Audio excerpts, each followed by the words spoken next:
So good evening all of you. So good afternoon sir all viewers. రాబోయే కాలానికి కాబోయే ఆంధ్రప్రదేశ్ రాష్ట్ర ప్రభుత్వ ఉపాధ్యాయ మిత్రులకి, దాంతో పాటుగా తెలంగాణ రాష్ట్ర ప్రభుత్వ ఉపాధ్యాయ మిత్రులకి శుభ సాయంత్రం మిత్రమా. So anyway once voice clear ఉందా sir? Good afternoon sir. Merilatha ma'am, Rasool గారు.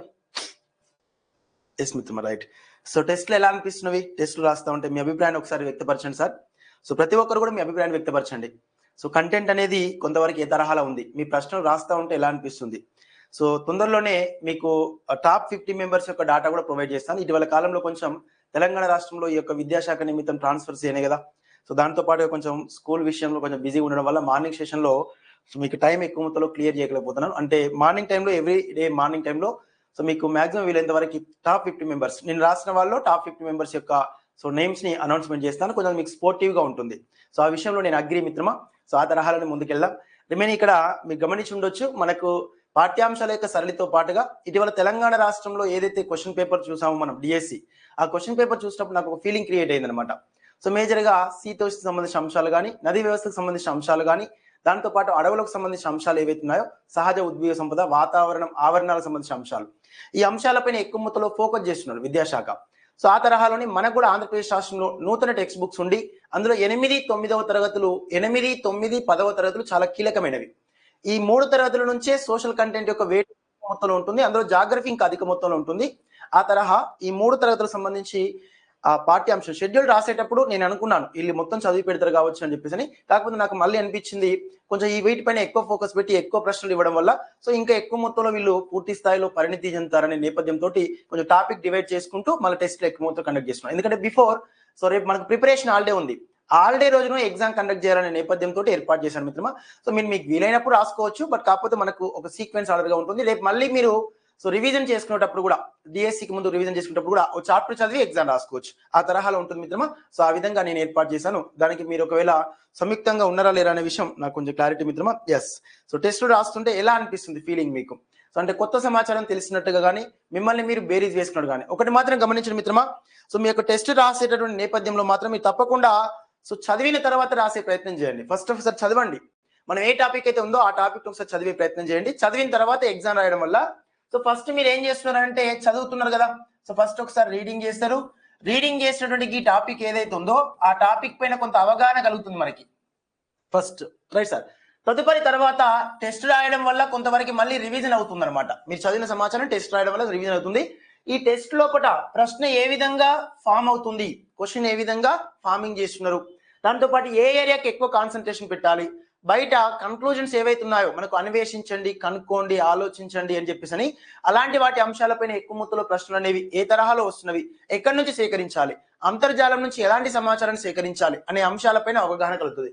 దాంతో పాటు డివిజన్ అయిపోయిన తర్వాత కీ పేపర్ చూసుకుంటారు కదా, చూసిన తర్వాత మీకు వచ్చిన స్కోర్ ను బట్టి మీరు మాక్సిమం వీలైనంత వరకు తదుపరి మళ్ళీ ఒకసారి ఆ టాపిక్ సంబంధించిన అంశాలపైన ఎక్కడెక్కడైతే పొరపాట్లు జరిగినాయో ఆ పొరపాట్లు జరిగినటువంటి అంశాలను ఒకసారి మళ్ళీ చూసే ప్రయత్నం చేయండి. క్విక్ గా అంటే తొందరగా ఒకసారి చూసుకునే ప్రయత్నం చేయండి, రైట్ సార్.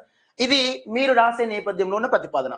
నెక్స్ట్ ఇక ఈ రివిజన్ చేయకపోయినా కూడా మళ్ళీ మన టెస్ట్ ఎక్స్ప్లెనేషన్ ఉంటుంది కాబట్టి ఈ టెస్ట్ కి సంబంధించిన టాపిక్ పైన మనం వీడియో 1, వీడియో 2 అనేది ఏర్పాటు చేస్తున్నాం. అలా వీడియో 1, వీడియో 2 మీకున్న డాటా బ్యాలెన్స్ పరిగణలో తీసుకొని మీరు కనుక టెస్ట్ ఎక్స్ప్లెనేషన్ చూసినట్లయితే మీ కంప్లీట్ ఆ యొక్క టాపిక్ అంతా మీ హ్యాండ్ ఓవర్కి వస్తుంది, రైట్ సార్. సో కాబట్టి లెసనే అక్కడ మీ హ్యాండ్ ఓవర్ అవుతుందనే నేపథ్యంతో నేను ఇక్కడ ఎక్స్ప్లెనేషన్ ఏర్పాటు చేశాను సోషల్ కంటెంట్ విషయంలో. కాబట్టి ఎట్టి పరిస్థితిలో ఈ ఆంధ్రప్రదేశ్ రాష్ట్రానికి సంబంధించిన టెట్ విషయంలో కంప్లీట్ గా ఆంధ్రప్రదేశ్ రాష్ట్ర మిత్ర బృందం సో 100కి 100% మన టెట్ విషయంలో తప్పకుండా ఒక 110+ లో మన స్కోర్ తీసుకురావాలి, రైట్ సార్. ఇది సేఫ్ స్కోర్. 110 కంటే ఎక్కువ స్కోర్ తీసుకొచ్చిన మనం రేపు 160 మార్కులకు గాను సో అట్లీస్ట్ 159 మన యొక్క టార్గెట్, రైట్ సార్. 159 మన టార్గెట్ టెస్ట్ సిరీస్ ఆధారంగా చేసుకొని. సార్ ఆ ఒక్క క్వశ్చన్ ఎటువైందంటే ఇది కూడా ప్రింటింగ్ మిస్టేక్ వల్ల కొంతవరకు ఫార్మింగ్ క్వశ్చన్ లోనే మిస్టేక్స్ ఉన్నది, లేకపోతే ఆ ఒక్క క్వశ్చన్ కూడా మనం ఆన్సర్ పెట్టే వాళ్ళమే. అదే మన కాన్ఫిడెన్స్ లెవెల్స్, రైట్ సార్. ఆ తరహాలోనే ముందుకెళ్లే ప్రయత్నం చేయాలి మిత్రమా. ఇక్కడ ఎట్టి పరిస్థితుల్లో కూడా కాంప్రమైజ్ కావద్దు. వన్స్ ఒకటి టెస్ట్ రాసే విషయంలో, రెండోది మీరు ఒకసారి రివిజన్ చేసుకున్నప్పుడు సో ఆ తరహా మీకు ఎక్కువ మొత్తంలో టెస్ట్లు అందించాలనే నేపథ్యంతో షెడ్యూల్ కు అతీతంగా ఒక టాపిక్ ని ఇంకా ఎక్స్టెండ్ గా కొన్ని ఎక్స్ట్రా క్వశ్చన్స్ హ్యాండ్ అవుట్ చేయడం జరుగుతుంది, రైట్ సార్. ఇది గమనించే ప్రయత్నం చేయండి సార్. సో ఈ తరహాలో మనం ముందుకెళ్తున్నాం. ఇది మీ యొక్క నాకున్నటువంటి రెస్పాన్సిబిలిటీని పరిగణలో తీసుకొని సో నేను గమనించాలి మిత్రమా. ప్రభుత్వ ఉపాధ్యాయ వృత్తిని చేపట్టక ముందుకు, సర్వీస్ రాకముందుకు ఎలా ఉంటుంది జీవితం, సర్వీస్ వచ్చిన తర్వాత ఎలాంటి జీవితం ఉంది, దాంతో పాటుగా మనకు ఉన్నటువంటి విలువలు ఎలా ఉన్నాయి అనే విషయాన్ని కొంత అనుభవంతో చెప్తున్నాను. సో ఎట్టి పరిస్థితుల్లో ఈసారి డిఎస్సి కానీ టెట్ కానీ వదిలిపెట్టద్దు, మనకి సానుకూలమైన టైం ఉంది, రైట్ సార్. సో టైం విషయంలో గమనించినట్టయితే చాలా ఎక్కువ మొత్తంలో టైం ఉంది మిత్రమా. ఈ టైం ని ఎట్టి పరిస్థితుల్లో కూడా వదిలిపెట్టే ప్రయత్నం చేయొద్దు, రైట్ సార్. సో మాక్సిమం వీలైనంత వరకు మొత్తానికి మొత్తం మనం హ్యాండ్ ఓవర్ చేసుకునే ప్రయత్నం చేయాలి, రైట్ సార్. ఎస్, అక్టోబర్ వరకు టెట్, అక్టోబర్, నవంబర్, డిసెంబర్, జనవరి ఒక 3 months వరకు మళ్ళీ డిఎస్సి కోసం. సో 90 రోజులు అటు 90 రోజులు ఇటు, రైట్ సార్. బాగా గమనించండి, ఒక 45 days కనుక మీరు ఒక నిబద్ధతతో ముందుకెళ్ళినట్లయితే తప్పకుండా డిఎస్సిని క్రాక్ చేస్తారు.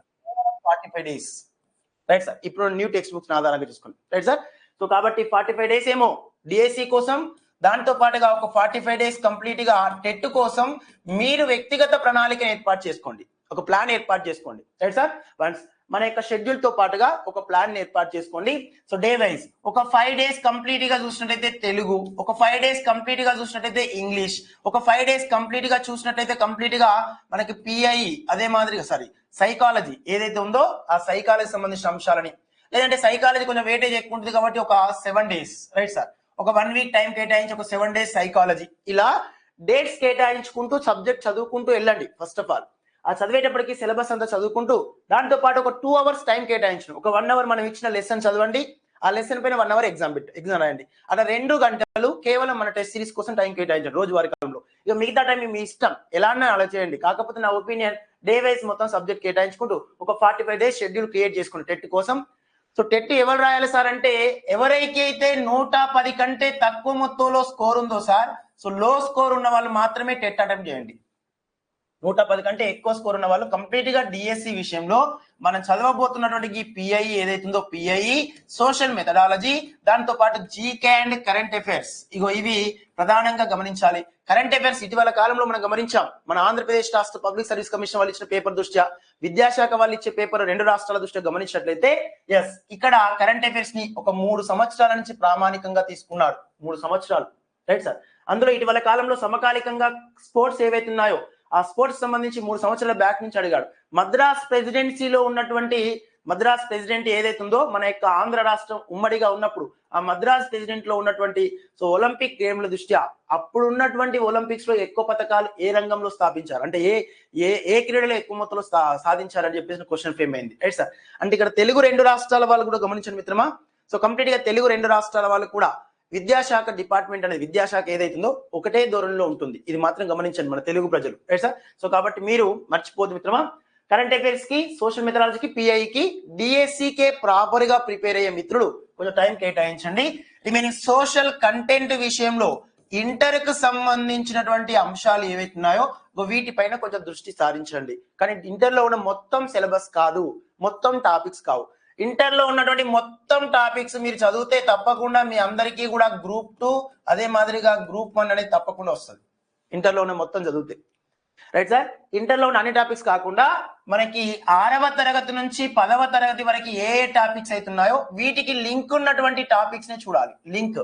ఆ లింక్ ఉన్న టాపిక్స్ ని కొంత సమాచారాన్ని గెయిన్ చేసుకోవాలి, రైట్ సార్. ఎస్, అందుకే ఒకసారి ఈ పాఠ్యాంశాలకు సంబంధించిన టాపిక్స్ కి ఇంటర్ లో ఉన్న టాపిక్స్ ఏమున్నాయో సిలబస్ షీట్ ఆధారంగా తీసుకొని చూడండి. కొంచెం ఎక్స్టెండ్ అయితే జస్ట్ ఒక 10% to 15%, అంతకుమించి ఏం లేదు.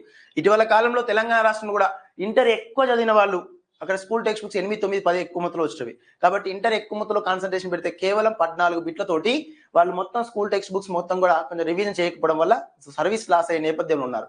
కాబట్టి మీరు స్కూల్ టెక్స్ట్ బుక్స్ ఎక్కువ ప్రియారిటీ ఇవ్వాలి. దాంతో పాటు ఇంటర్కి 10వ తరగతి మాత్రం పాత పాఠ్యాంశమే పరిగణలో తీసుకోవాలి, పాత టెక్స్ట్ బుకే.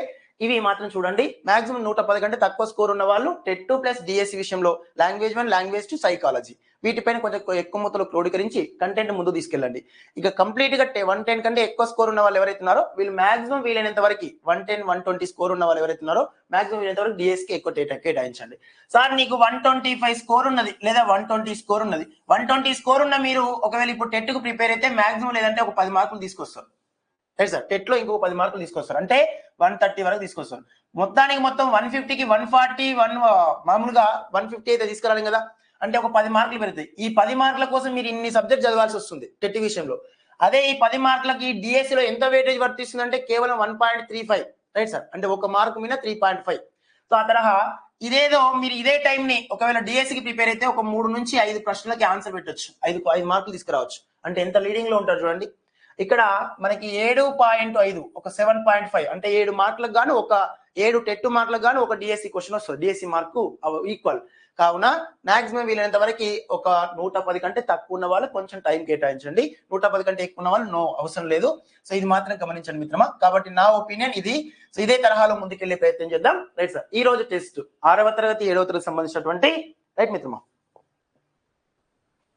సో 107, 105, 110 నన్ను అడిగితే సార్ ఎస్ 105, 106, 107 ఉన్న వాళ్ళు కూడా మాక్సిమం వీలైనంత వరకు టెట్కి ప్రియారిటీ ఇవ్వండి. ఎందుకంటే బిలో 110 కంటే బిలో ఉన్న వాళ్ళు ప్రియారిటీ ఇవ్వండి. ప్రియారిటీ ఇచ్చుకుని ముందుకెళ్ళండి. మీరు ఇక్కడ ఏం చేస్తున్నారు సార్ అంటే తెలుగు, ఇంగ్లీష్, సైకాలజీకి మాత్రం. సైకాలజీలో 50% మళ్ళీ మనకు మనోవిజ్ఞాన శాస్త్రం మళ్ళీ డిఎస్సిలో వస్తుంది. కాబట్టి ఒక 25% సిలబస్ ని మళ్ళీ అదనంగా చదవాల్సి వస్తుంది. మీరు మాక్సిమం వీలైతే కంప్లీట్ గా చదవాల్సిన అవసరం లేదు. టెస్ట్ పేపర్ రాయండి, కవర్ అవుతుంది. తెలుగు, ఇంగ్లీష్ సంబంధించిన టెస్ట్ పేపర్ రాయండి, కవర్ అయిపోతుంది మీరు. Yes sir. ఎస్. సో మన కోర్సులో తెలుగు, ఇంగ్లీష్ సంబంధించిన టెస్ట్లు కూడా ఉంటాయి. తెలుగు ఆల్రెడీ అప్లోడ్ అవుతుంది వరుసగా. ఇప్పటికే ఒక 3 టెస్ట్లు అప్లోడ్ చేసాం. సో మిగతా టెస్ట్లు కూడా అప్లోడ్ చేస్తూ ఉంటాం వరుసగా. Right sir. Yes. Right sir. Yes. Okay Suresh గారు. సో తప్పకుండా గో ఆన్ ద డిఎస్సికి ఎక్కువ ప్రియారిటీ ఇచ్చే ప్రయత్నం చేయండి. Yes sir. రైట్. సో అందరు ఫ్రీగా sir. Right sir. Yes. So happy Sunday మరొకసారి. సుమారుగా ఈరోజు అమావాస్య అంటే మనకు గ్రహణాలను పరిగణలో తీసుకుంటే సూర్యునికి భూమికి మధ్య చంద్రుడు అడ్డంగా వచ్చి ఒక నిర్దిష్టమైన సరళరేఖ మార్గంలో ఉన్నప్పుడు ఈ అమావాస్య సంభవిస్తుంది. ఒకవేళ సూర్యునికి భూమికి మధ్య చంద్రుడు అడ్డంగా వచ్చి చంద్రుని యొక్క ప్రఛాయలోకి మన భూమి పోయినప్పుడు కంప్లీట్ గా ఆ రోజు సూర్యగ్రహణం సంభవిస్తుంది. సో ఇక్కడ ఈ యొక్క సూర్యగ్రహణం దృష్ట్యా ఈ అమావాస్య అనేది ప్రాపర్ గా చూసినట్లయితే ఆషాఢ మాసానికి శ్రావణ మాసానికి మధ్యలో విడుతు ఇలా ఆషాఢము శ్రావణ మాసాల మధ్య విడదిగా అంటే సంధిగా ఉన్నటువంటి ప్రధానమైన ఈ అమావాస్య సుమారు 50 సంవత్సరాల తర్వాత వస్తుందన్నమాట. ఇది మన యొక్క సౌర కుటుంబానికి పరిగణలో తీసుకొని ఏర్పాటు చేయబడింది.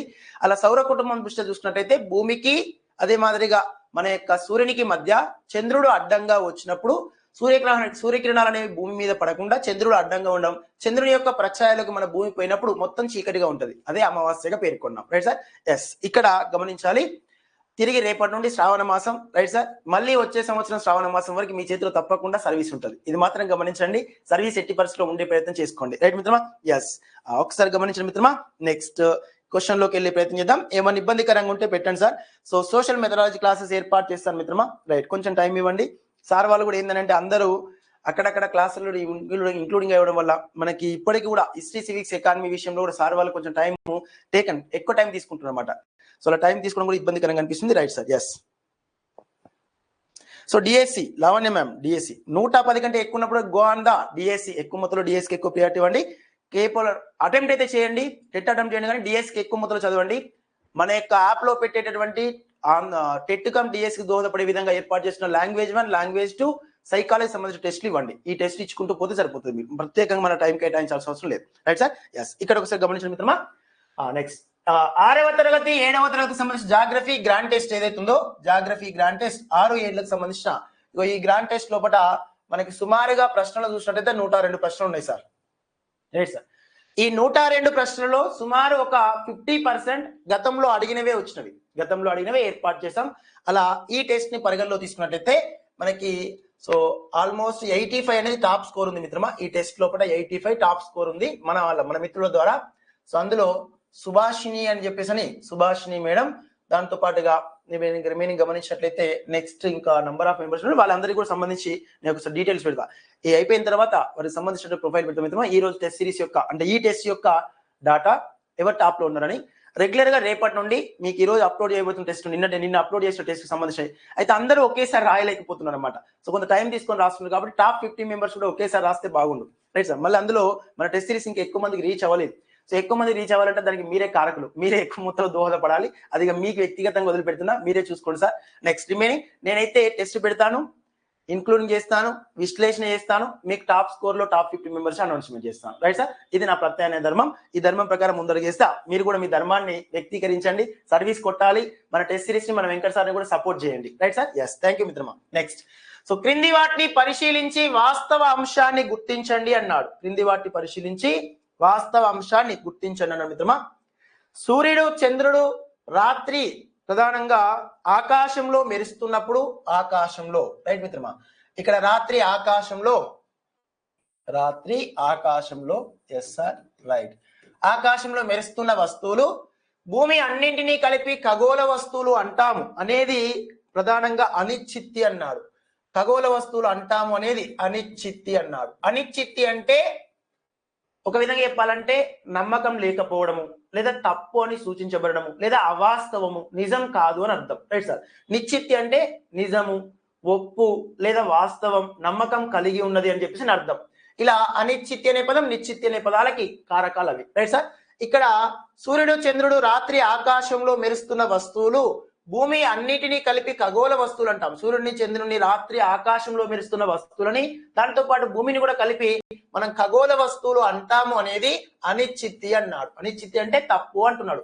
కాకపోతే ఈ ప్రతిపాదన ఏంటి సార్, వాస్తవంగా చెప్పాలంటే సూర్యుని గాని చంద్రుని గాని ఆకాశంలో చూస్తున్న అన్ని రకాల వస్తువులని మన భూమిని కలిపి సెలాస్టియల్ బాడీస్ అంటాం, ఖగోళ వస్తువులు అంటాం. కాబట్టి ఇది వాస్తవం. కానీ ఈయన మాత్రం తప్పు అన్నాడు. కావున ఈ కింద ఇచ్చిన వాటిలో వాస్తవాంశం గుర్తించాలంటే ఇది వాస్తవాంశం కాదు, ఏ కాదు అన్నమాట, ఏ అనేది కాదు. నెక్స్ట్, కొన్ని ఖగోళ వస్తువులు నైట్రోజన్ వాయువుచే స్వయం ప్రకాశితాలుగా స్వభావం కలిగి ఉండునన్నాడు. ఏ ఖగోళ వస్తువులైతే స్వయంగా ప్రకాశించాలంటే ఆ ఖగోళ వస్తువుల లోపల హైడ్రోజన్ వాయువు అధికంగా ఉండాలి. ఈ హైడ్రోజన్ పరమాణు ఇంకొక హైడ్రోజన్ పరమాణుతో సంకలనం చెంది ఒక హీలియం పరమాణు ఏర్పడుతూ 26.8 మిలియన్ ఎలక్ట్రాన్ వోల్ట్ల ఎనర్జీ రిలీజ్ చేస్తుంది. అలా నక్షత్రం లోపల కానీ మన యొక్క స్వయం ప్రకాశితాలుగా పిలువబడుతున్నటువంటి ఖగోళ వస్తువులలో హైడ్రోజన్ వాయువు ఎక్కువగా ఉంటుంది రైట్ సార్. అలా హైడ్రోజన్ వాయువు దృష్ట్యా మన యొక్క సూర్యుని లోపల హైడ్రోజన్ వాయువు సుమారుగా 71% విస్తరించి ఉంది సార్, 74%, 73% విస్తరించి మిత్రమా. హీలియం వాయువు 26% విస్తరించి ఉంటుంది. ఆ తరహా మనకి నక్షత్రాలలో ఎక్కువ మొత్తంలో హైడ్రోజన్ వాయువు ఉంటుంది, నైట్రోజన్ వాయువు కాదు, హైడ్రోజన్ వాయువు. కావున బి అనేది కూడా సరికానిదే. మనం భూమిని చాలా దూరం నుండి చూస్తే అది చంద్రుడిలా మెరుస్తున్నట్లు కనిపిస్తుంది. ఎస్ మిత్రమా, చాలా దూరం నుంచి చూస్తే చంద్రుడిలాగా మెరుస్తున్నట్లు కనిపిస్తుంది. కారణం భూమిపైన ఎక్కువ మొత్తంలో జలభాగం ఉండడం వల్ల ఇగో ఈ నీటిలో ఉన్నటువంటి ఆక్సిజన్ అనే వాయువు కాంతి పరిక్షేపణం అనే ధర్మాన్ని ఆధారంగా చేసుకొని మనకి ఇది నీలిరంగు కాంతిని పరిక్షేపిస్తుంది. కాబట్టి మనకు చంద్రుడి మాదిరిగా కనిపిస్తుంది. కావున ఇక్కడ సి అనేది వాస్తవం. మనం ఆకాశంలో చూసే చంద్రుడు ఒక గ్రహ స్వభావం కలిగి గ్రహాన్ని కేంద్రకంగా చేసుకుని పరిభ్రమణం చెందేటటువంటి ఖగోళ వస్తువుగా పేర్కొన్నాడు. ఇది ఖగోళ వస్తువు అన్నాడు రైట్ మిత్రమా. సో కాబట్టి మనం ఆకాశంలో చూసే చంద్రుడు కూడా ఒక గ్రహ స్వభావం కలిగి ఉంది, గ్రహాన్ని కేంద్రకంగా చేసుకుని పరిభ్రమణం చెందుతుంది. కాబట్టి దీన్ని ఒక ఉపగ్రహం అన్నాం. గ్రహానికి ఉండవలసిన ధర్మాలను అన్నింటినీ కలిగి ఉండి ఒక నక్షత్రాన్ని కేంద్రకంగా చేసుకుని పరిభ్రమిస్తుందని గ్రహం అంటాం. మన యొక్క భూమి మాదిరిగా సూర్యుని కేంద్రకంగా చేసుకుని తిరుగుతుంది కాబట్టి. అదే గ్రహానికి ఉండాల్సిన స్వభావం కలిగి ఉండి గ్రహాన్ని కేంద్రకంగా చేసుకుని తిరుగుతుందని ఉపగ్రహం అంటాం. సరే మనకు ప్రాబుల్ గా మన యొక్క భూమిని కేంద్రకంగా చేసుకుని చంద్రుడు తిరుగుతున్నట్టుగా. కాబట్టి చంద్రుడు అనేవాడు మన గ్రహ స్వభావానికి ఉన్న ధర్మాలు ఉన్నవి. మళ్ళీ మన భూమి అనే ఒక గ్రహాన్ని కేంద్రకంగా చేసుకుని తిరుగుతున్నాడు కాబట్టి దీన్ని ఉపగ్రహం అని పేర్కొంటున్నాం. అలా చంద్రుడు అనే ప్రతిపాదన కూడా, డి ప్రతిపాదన కూడా వాస్తవమే. కావున ఇక్కడ సి మరియు డీలు మాత్రం సరైనవి, మిగతాయి సరికానివి. సి డీలు సరైనవి అనే ప్రతిపాదన ఇక్కడ third option is question right answer గా పేర్కొనొచ్చు. థర్డ్ ఆప్షన్ అనేది క్వశ్చన్ కి రైట్ ఆన్సర్ గా పేర్కొనొచ్చు మిత్రమా. లైవ్ లో కంటిన్యూషన్ గా ఉండే ప్రయత్నం చేయండి రైట్ మిత్రమా. ఎస్. నెక్స్ట్ క్వశ్చన్, వివిధ నక్షత్రాల యొక్క సమూహాలతో ఏర్పడిన నమూనాలని తారాగాణం లేదా నక్షత్రాలు అంటారు రైట్ సార్. రిమైనింగ్ ప్రతిపాదన, ఉర్స్ మేజర్ మరియు బిగ్ బేర్ అనేవి రెండు ప్రధాన నక్షత్ర రాశులు అన్నాడు. Give the answer please. కొంచెం మన కోర్స్ లో ఉన్న వాళ్ళకి వచ్చిన మెసేజ్ పెట్టండి మిత్రమా. ఇంకా మీకు తెలిసిన గ్రూప్ లో తెలిసిన ఫ్రెండ్స్ కూడా మన యొక్క లైవ్ లింక్ ను ఒకసారి షేర్ చేసే ప్రయత్నం చేయండి, కోర్స్ లింక్ ని రైట్ మిత్రమా. ఎస్, గమనించాలి మిత్రమా. వివిధ నక్షత్రాల యొక్క సమూహాలతో ఏర్పడ్డటువంటి నమూనాలని తారాగానం అన్నాం. వీటిని నక్షత్ర రాశులు అని పేర్కొన్నాం, నక్షత్ర రాశులు అన్నాం రైట్ సార్. ఇక్కడ తారాగానం లేదా నక్షత్ర రాశులు అంటే వీటిని గెలాక్సీలు అంటాం సాధారణంగా. ఏమన్నా సార్, గెలాక్సీలు నక్షత్రాల యొక్క సమూహాలతో ఏర్పడే వాటిని నక్షత్ర రాశులు, లేదా తెలుగులో వాటిని ప్రధానంగా తారాగానం, లేదా ఇక్కడ గ్రీకు భాషలో వీటిని గెలాక్సీ అన్నాం. గెలాక్సీ అంటే పాల పదార్థము అని అర్థం రైట్ సార్. మన యొక్క భూమి, అదే మాదిరిగా చంద్రుడు, అదే మాదిరిగా సూర్యుడు, వీరు ముగ్గురు అంతర్భాగమైన గెలాక్సీని మనం పాలపుంత అనేటటువంటి పేరుతో పిలిచాము. ఏమన్నా సార్, పాలపుంత అనే పేరుతో పిలిచాం. ఈ పాలపుంతకి భారతీయులు పెట్టిన నామకరణం ఆకాశగంగా అన్నాం. దీన్ని ఆంగ్లంలో మిల్క్ వే అన్నాం. ప్రీవియస్ డిఎస్సిలో అడిగిన ప్రశ్న, సూర్యుడు, చంద్రుడు, భూమి, సౌర కుటుంబం అంతర్భాగమైన గెలాక్సీ పేరు పాలపుంత లేదా మిల్క్ వే. అలా ఈ నక్షత్రాలతో ఏర్పడే సమూహాన్ని గెలాక్సీలు అన్నాం, లేదా తారాగానం, వీటిని నక్షత్ర రాశులు అంటున్నాం. ఉర్స్ మేజర్, బిగ్ బేర్ అనేవి రెండు ప్రధాన నక్షత్ర రాశులు అన్నాడు. ఉర్స్ మేజర్, ఇది ఉత్తర ధ్రువం వైపు ఉన్నటువంటి ఒక నక్షత్రాల యొక్క సమూహం, గుంపు. ఆ గుంపునే సప్తర్షి మండలం అనే పేరుతో పిలుస్తున్నాం. దీన్నే బిగ్ బేర్ అనే పేరుతో పిలుస్తున్నాం. ఉర్స్ మేజర్ అన్నా దాన్ని బిగ్ బేర్ అన్నా ఒకటే. కాబట్టి ఇక్కడ ఈ రెండు ప్రధాన నక్షత్ర రాశులు కాదు, రెండు కలిపి ఒకటే అన్నమాట. సో ఉర్స్ మేజర్ లేదా దీన్నే బిగ్ బేర్ అనే పేరుతో పిలుస్తున్నాం కాబట్టి వన్స్ బి అనేది సరికాదు. సో ఇక్కడ ఏ సరైనది, బి సరికాదు అనే ప్రతిపాదన ఏదైతుందో ఆ తరహా గమనించినట్లయితే మిత్రమా, ఎస్ క్వశ్చన్ రైట్ ఆన్సర్ ఒకసారి గమనించండి sir. So first one is question right answer. Ursa major big bear అనే రెండు వేరు వేరు నక్షత్ర రాశులు కాదు, ఒకటే నక్షత్ర రాశి అన్నమాట పాఠ్యాంశ దృష్ట్యా. గమనిస్తే question right answer. So B is the right answer గా పేర్కొనొచ్చు. Right sir. So next one గమనిస్తే, ఎస్ సార్, క్రింది వాణిని జతపరచండి అయ్యా. క్రింది వాణిని ఒకసారి జతపరిచే ప్రయత్నం చేయండి మిత్రమా. రైట్, క్రింది వాణిని జతపరచండి. రైట్ మిత్రమా, yes give the answer please. బుధుడు, శుక్రుడు, బృహస్పతి, శని దేవతలకు రాజు అనే గ్రహం, అందమైన గ్రహం, నైపుణ్యత దేవతా గ్రహం, అందమైన దేవతా గ్రహం అన్నాడు. Right sir. ఇచ్చిన వాటిని ఆధారంగా చేసుకొని ఒకసారి ఆన్సర్ గుర్తించే ప్రయత్నం చేయండి మిత్రమా. ఎస్, ఇక్కడ బుధుడిని పరిగణలో తీసుకునే మిత్రమా. సో గాడ్ ఆఫ్ స్కిల్స్ అంటారు. God of skills, God of skills అంటే నైపుణ్యత కలిగినటువంటి దేవత అని గ్రహం. Right sir. God of skills means 3. బుధుడు ఏకి 3 చిన్న. నెక్స్ట్ శుక్రుడు అనే గ్రహం, గ్రహాలన్నిటి పరిగణలో తీసుకున్నప్పుడు అందమైన దేవత. సో గాడ్ ఆఫ్ బ్యూటీ అంటున్నాం. సో అగ్రికల్చర్ గాడ్ అంటే శని, గాడ్ ఆఫ్ బ్యూటీ అంటే మాత్రం మనకి శుక్రగ్రహం. కాబట్టి 4th వన్. నెక్స్ట్ బృహస్పతి గ్రహాన్ని పరిగణలో తీసుకున్నప్పుడు బృహస్పతి గ్రహం గాడ్ ఆఫ్ హెవెన్ అంటున్నాం, దేవతలకే రాజుగా పేర్కొన్నాం. So is first one. Next Shani గ్రహాన్ని అందమైన గ్రహము అని పేర్కొన్నాం, సెకండ్ వన్. 3 4 1 2 3 4 1 2 ఎక్కడ sir? Yes, 3 4 1 2 is first option is question right answer గా పేర్కొనొచ్చు. 3 4 1 2 ఇస్ క్లియర్ సార్. ఎస్, అదే తరహాలోనే నెక్స్ట్ వన్ ఒకసారి గమనించే ప్రయత్నం చేయండి సార్. రైట్ మిత్రమా. నెక్స్ట్, ఈ క్రింది వాణిలో అంశాలను పరిశీలించి సమాధానాన్ని గుర్తించండి. క్రింది వాణిలో అంశాలను గమనించి సమాధానాన్ని గుర్తించండి అయ్యా. గరిష్ట పరిభ్రమణ వేగం గల గ్రహం బుధుడు, కనిష్ట భ్రమణ వేగం గల గ్రహం శుక్రుడు, కనిష్ట ఆత్మభ్రమణ కాలం గల గ్రహం బృహస్పతి, గరిష్ట పరిభ్రమణ కాలం గల గ్రహం మార్స్ అన్నాడు. Right sir. ఇక్కడ ఒకసారి గమనించాలి మిత్రమా. మనకి తన చుట్టూ తాను ఆత్మభ్రమణం చెందడాన్ని, తన చుట్టూ తాను తన యొక్క అక్షాన్ని ఆధారంగా చేసుకొని తన చుట్టూ తాను ఆత్మభ్రమణం చెందడాన్ని ఆత్మభ్రమణ కాలం లేదా భ్రమణ కాలం అంటాం. తన చుట్టూ తాను తిరుగుతూ తనకంటూ ఒక కక్షను ఏర్పాటు చేసుకుని సూర్యుని చుట్టూ తిరిగి రావడాన్ని పరిభ్రమణము అంటాం. ఏమంటారు సార్? పరిభ్రమణం. Right sir. ఇక్కడ రొటేషన్ ఆఫ్ సెల్ఫ్ అని పేర్కొంటాం. సో రెజల్యూషన్ ఆఫ్ ఆర్బిటాల్ అని పేర్కొంటాం. ఇక్కడ ఆర్బిటాల్ రొటేషన్ ఉంటుంది, పరిభ్రమణ కాలం. తన చుట్టూ తాను ఆత్మభ్రమణ చెందడాన్ని భ్రమణ కాలం అంటాం. గరిష్ట పరిభ్రమణ వేగం గల గ్రహం, గరిష్ట పరిభ్రమణ వేగం మన సూర్యునికి దగ్గరగా ఉన్న గ్రహాలలో బుధ గ్రహం ఏదైతే ఉందో, ఈ బుధ గ్రహం సూర్యునికి దగ్గరగా ఉంటుంది, సుమారుగా 59 మిలియన్ కిలోమీటర్ల దూరంలో ఉంటుంది. అలా దూరం తక్కువగా ఉన్నప్పుడు ఈ సూర్యుని యొక్క గురుత్వాకర్షణ బలం చేత వీరి చుట్టూ వేగంగా తిరుగుతాడు అనమాట. బుధుడు అనేవాడు వేగంగా తిరుగుతాడు. అలా కంప్లీట్ గా 88 రోజుల్లోనే వీడు కంప్లీట్ గా సూర్యుని చుట్టూ ఒకసారి తిరిగి వస్తాడు. ఆ తరహా గ్రహాలన్నింటిలోకి తక్కువగా పరిభ్రమణ కాలం కలిగి ఉన్నది, ఎక్కువ పరిభ్రమణ వేగం కలిగి ఉన్నది ఏదై అంటే బుధుడే. సూర్యునికి దగ్గరగా ఉండడం, వాని యొక్క గురుత్వాకర్షణ బలం వల్ల వీడు వాని చుట్టూ వేగంగా తిరిగి వస్తున్నాడు. కావున గరిష్ట పరిభ్రమణ వేగం గల గ్రహం ఎవడని అంటే బుధుడు. ఇది వాస్తవం. కనిష్ట భ్రమణ వేగం గల గ్రహం, కనిష్ట భ్రమణ వేగం తన చుట్టూ తాను నెమ్మదిగా తిరుగుతున్నది. అలా తన చుట్టూ తాను నెమ్మదిగా తిరిగే గ్రహాలలో మనకి గమనించినట్టు మిత్రమా, తన చుట్టూ తాను నెమ్మదిగా తిరిగేటటువంటి గ్రహాలలో వన్స్ ఒక్కసారి గమనిస్తే ఈ శుక్ర గ్రహం ఏదైతే ఉందో, ఈ శుక్రుడు అనేటటువంటి పైన 96% కార్బన్ డైఆక్సైడ్ ఉంది సార్. సో కార్బన్ డైఆక్సైడ్ ఎక్కువ ఉండడం వల్ల వీడు నెమ్మదిగా తన చుట్టూ తాను ఆత్మభ్రమణం చెందుతున్నాడు. నెమ్మదిగా కార్బన్ డైఆక్సైడ్ వాయువులు ఎక్కువ ఉండడం వల్ల వాతావరణం వల్లనే, వాతావరణ సాంద్రత వల్లనే ఒక గ్రహం యొక్క ఆత్మభ్రమణ పరిభ్రమణ కాలాలు ఉంటాయి. Right sir. అందులో వీనిపైన 96% కార్బన్ డైఆక్సైడ్ ఉండి కార్బన్ ఎక్కువగా రిఫ్లెక్షన్ చేయడం వల్ల ఈ గ్రహం తన చుట్టూ తాను నెమ్మదిగా తిరుగుతూ వీడు ఒకసారి వాడి చుట్టూ వాడు తిరగడానికి 243 రోజులు టైం పడుతుంది. 243 రోజులు ఒకసారి వాడి చుట్టూ వాడు తిరగడానికి. అంటే భూమితో పోల్చినప్పుడు ఒక రోజు గడవాలంటే వీనికి 243 రోజులు టైం పడుతుంది. సూర్యుని చుట్టూ తిరిగి రావడానికి 225 రోజులు పడుతుంది. మన టెక్స్ట్ బుక్ లో ఇది 255 ఉంది. వాస్తవం చెప్పాలంటే ఎన్సీఆర్టీ బేస్డ్ మనకు వాస్తవంగా పరిభ్రమణ కాలం ఏమో తక్కువ, భ్రమణ కాలం ఎక్కువ ఉన్న గ్రహంకి శుక్రుడే.